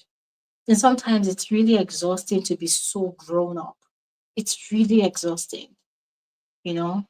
And then I'm sick and tired of liking somebody, and then the person looks at me and tells me I have daddy issues. I don't have daddy issues, oh. My dad was very much present. Anyways, very much alive during my formative years, although it wasn't very present. So yeah. But I'm tired of people telling me that I actually have daddy issues. So do you want your children to begin to go into relationships and then they are just as people that have daddy or mommy issues? Not fair. Yeah, David said maybe he has mommy issues. I agree. Oh, I agree because I don't understand why you look at me and think I have daddy issues. I don't. Maybe I do just a little bit, but yeah. But anyways, ladies and gentlemen, you guys have no idea how the little girl in me is jumping for joy right now because we have successfully had this conversation. I am relieved. I am happy. As I told you all last week, this is something, yes, happy. I totally agree with you. You lose your innocence quite early in life. I did. And sometimes it really gets to me. Sometimes I curl up in bed. I just want to go back into just being completely empty and naive, you know? Yeah. But as I was saying, you guys have no idea how long. I think I waited 18, is it 18? Should I say 20 years of my life to have this conversation with people? And I'm glad I finally did. And it's not just with anybody out there, it's with you amazing folks. You amazing people that can actually relate. And guys, thank you. Thank you so much. I am grateful. Thank you so much for your time. Thank you so much for entertaining this conversation, even engaging this conversation, contributing to this conversation. Thank you so much, Deborah. Thank you so much. Yes, Deborah is sending hugs to everyone. Thank you so much. Thank you so much, Happy Mel. I'm sending love to you as well, to everybody. Peace and love, D. Peace and love to you, to meet everybody. And guys, maybe when I said it before, people did not hear, but let me say it again. These conversations, we don't just have them. We have these conversations because we want people to start learning to do better. Okay. We want people to start learning to do better, to start changing for the best, changing for the best, right? So if you are here, you are a parent. Be it you have just one child, or maybe you have two, or maybe you have three. Your child might not be able to tell you that they feel emotionally neglected by you. They might not be able to tell you because they are probably not really self aware, or they do not have the right words, or they do not have that perfect understanding on how to really communicate what they are feeling. They might not be able to tell you, or they might be scared because of your parenting style. In my case, I did not have the right words to communicate that. Secondly, I was scared because my parents were very strict. They did not do emotional mushy mushy stuff. So if you are a parent listening to this conversation right now, I'm telling you that the one time you play with your kids and they laugh and they're excited, in your mind you think they are really happy, but you need to ask yourself, am I giving my children or my child enough attention? Am I really emotionally available to them? You need to ask yourself these questions. And maybe you have teenagers, and a lot of people say that, oh, when kids get to their teen years, they become rebellious and they begin to act out of character. You need to also check, what am I not doing? What am I doing? Please, we need to do better. We need to try to reduce the rate of traumas in the society. The rate of traumas in the society is a lot. A lot of people, they've grown to the age of 40, to the age of 50, and they don't even realize how damaged they are. And one thing about people that are damaged is there's a transfer of either positive or toxic energy out there. So we can actually do better to save the world. Yes, because we're actually saving the world by doing all of that. So yeah, okay, there's some comments here. Oh, Dee said, we, your besties glory. Thank you so much. Thank you so much for that. That actually means a lot. Mabatu said, have been told by the time I was 11, 12 that I am too grown for my age. Like, duh, I was forced to grow. Sis, tell them. You're forced to grow. And it wasn't by choice. You just had to grow up. Because at the age of 10, if you cry about somebody, you're like, aren't you too big to be crying? No, I want to be able to cry when I want to cry. And then somebody does not age shame me for it. You know what I mean? So yes, Mabato, I totally relate with that. Happy Mel says, I have personally dropped all the traumas and looking forward to the future. This is really what this community has become, learning weekly and expanding our minds. I am so happy for you, Happy. I'm so happy that you have been able to drop all that trauma. Listen, that is a huge feat. You don't even know what you've done for yourself. To be able to drop all of that trauma, listen, how do I describe trauma? Trauma is like, I don't know if you guys have seen this sculpture of that man that carried the world on his back. That is how trauma is. Sometimes you don't see it, but it's just like this invisible globe, this invisible weight on your neck, on your back, on your shoulder. And even though you're walking straight, deep within you, you know that you're actually buckling under the pressure of that much struggle, right? So trauma is heavy. So for you to be able to drop all of that trauma, sis, you are healed. You have no idea how healed you are. And I am so happy for you. Congratulations on that. I am happy for you. And yes, thank you so much for your kind words about this community. And then finally, Mabatu says some kids learn to consciously adjust their emotions to accommodate their parents' emotions, which, to be honest, is not very mentally or psychologically healthy. Yeah, it's not healthy because, once again, that is what forces a child to grow quickly, way beyond their actual age. And that also contributes to trauma or maybe creates the trauma. So yeah, we have been here for over 4 hours, and it was a time well spent. I am happy, I am relieved that we had this conversation. So once again, thank you all so much. Everybody that spoke, that contributed, either by speaking out on the live or by engaging in the comment section, thank you all so much. Fortune, Happy Mel, David, Mabato, um, Lutricia, there's Mr. A as well. There's Queen Omo. Oh my God. It's so sad that Lutricia and Queen Omo could not come back to complete what they were saying, but I really appreciate all of you. Every single person in the comment section, Zebra, Zamio. There was also Annie J that joined the conversation. Annie J shared a very heartbreaking story, but I'm glad that she's in a better place now. D, thank you so much, D. Deborah, thank you so much, Deborah. Thank you so much, Jackson. Jackson, thank you so much. Thank you so much, Ellen. Ellen is always like the first person to join our live stream. Thank you so much, Ellen. You are such a gem. There was Dorothy as well. Dorothy, thank you so, so much. There's Victor. Victor, thank you so, so much. Who else? Daisy Dreams. How can I forget? Daisy Dreams. Thank you so much. Thank you so, so much. And David, I really want to appreciate you because it's not easy to be at the airport and join our conversation and still be able to share. I really appreciate that. And it's not just David. There are quite a number of people. There's this guy Milali that also does that a lot. You know, he's traveling, he's at the airport, but he still ensures to join our community gatherings. You know, and guys, you have no idea. I really appreciate all of you. Thank you so much. And once again, AB Okoli, thank you so much for your contribution in the comment section and also for that amazing token that you shared to this community. Thank you so much.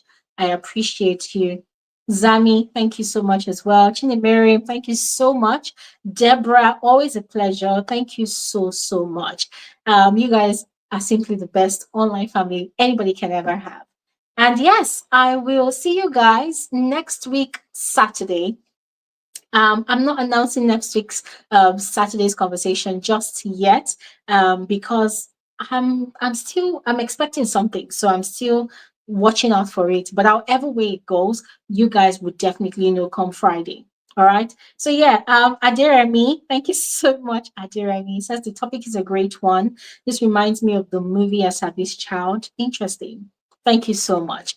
Anyways, everybody, have an amazing evening. Enjoy your evening. Enjoy it. When I say enjoy your evening, I mean it. Enjoy your evening. I'm going to go get pizza now. So today is my cheat day. So I'm going to have pizza. So you enjoy your evening. You know, if your inner child wants ice cream, feed it. If your inner child wants to watch a movie, feed it. All right. I don't know. For some reason, today, I just want us to just reconnect with our inner child. You know, you carry so much responsibility sometimes, and it's like you always have to be an adult, be an adult. But today, reconnect with your inner child, you know, heal your inner child. If your inner child wants anything, not anything illegal, please, but anything that will make you feel whole and loved and, you know, cherished again, go ahead and feed your inner child. As a matter of fact, let this weekend be for you and your inner child. Feed your inner child. That thing that you lacked as a child, that you could not get your inner child, if you can afford it, or maybe a substitute, feed your inner child this weekend so that you can feel special again. All right. And yes, I'm going to stop talking here right now. Thank you all so much for an amazing time out. I think this is going to be like one of my best community gatherings yet because something has just healed in me and I'm really happy and grateful for it. Anyways, enough talking. Enjoy your weekend and I'll see you guys on another episode of Frankly Speaking with Gloria Elijah. Thanks for watching and bye.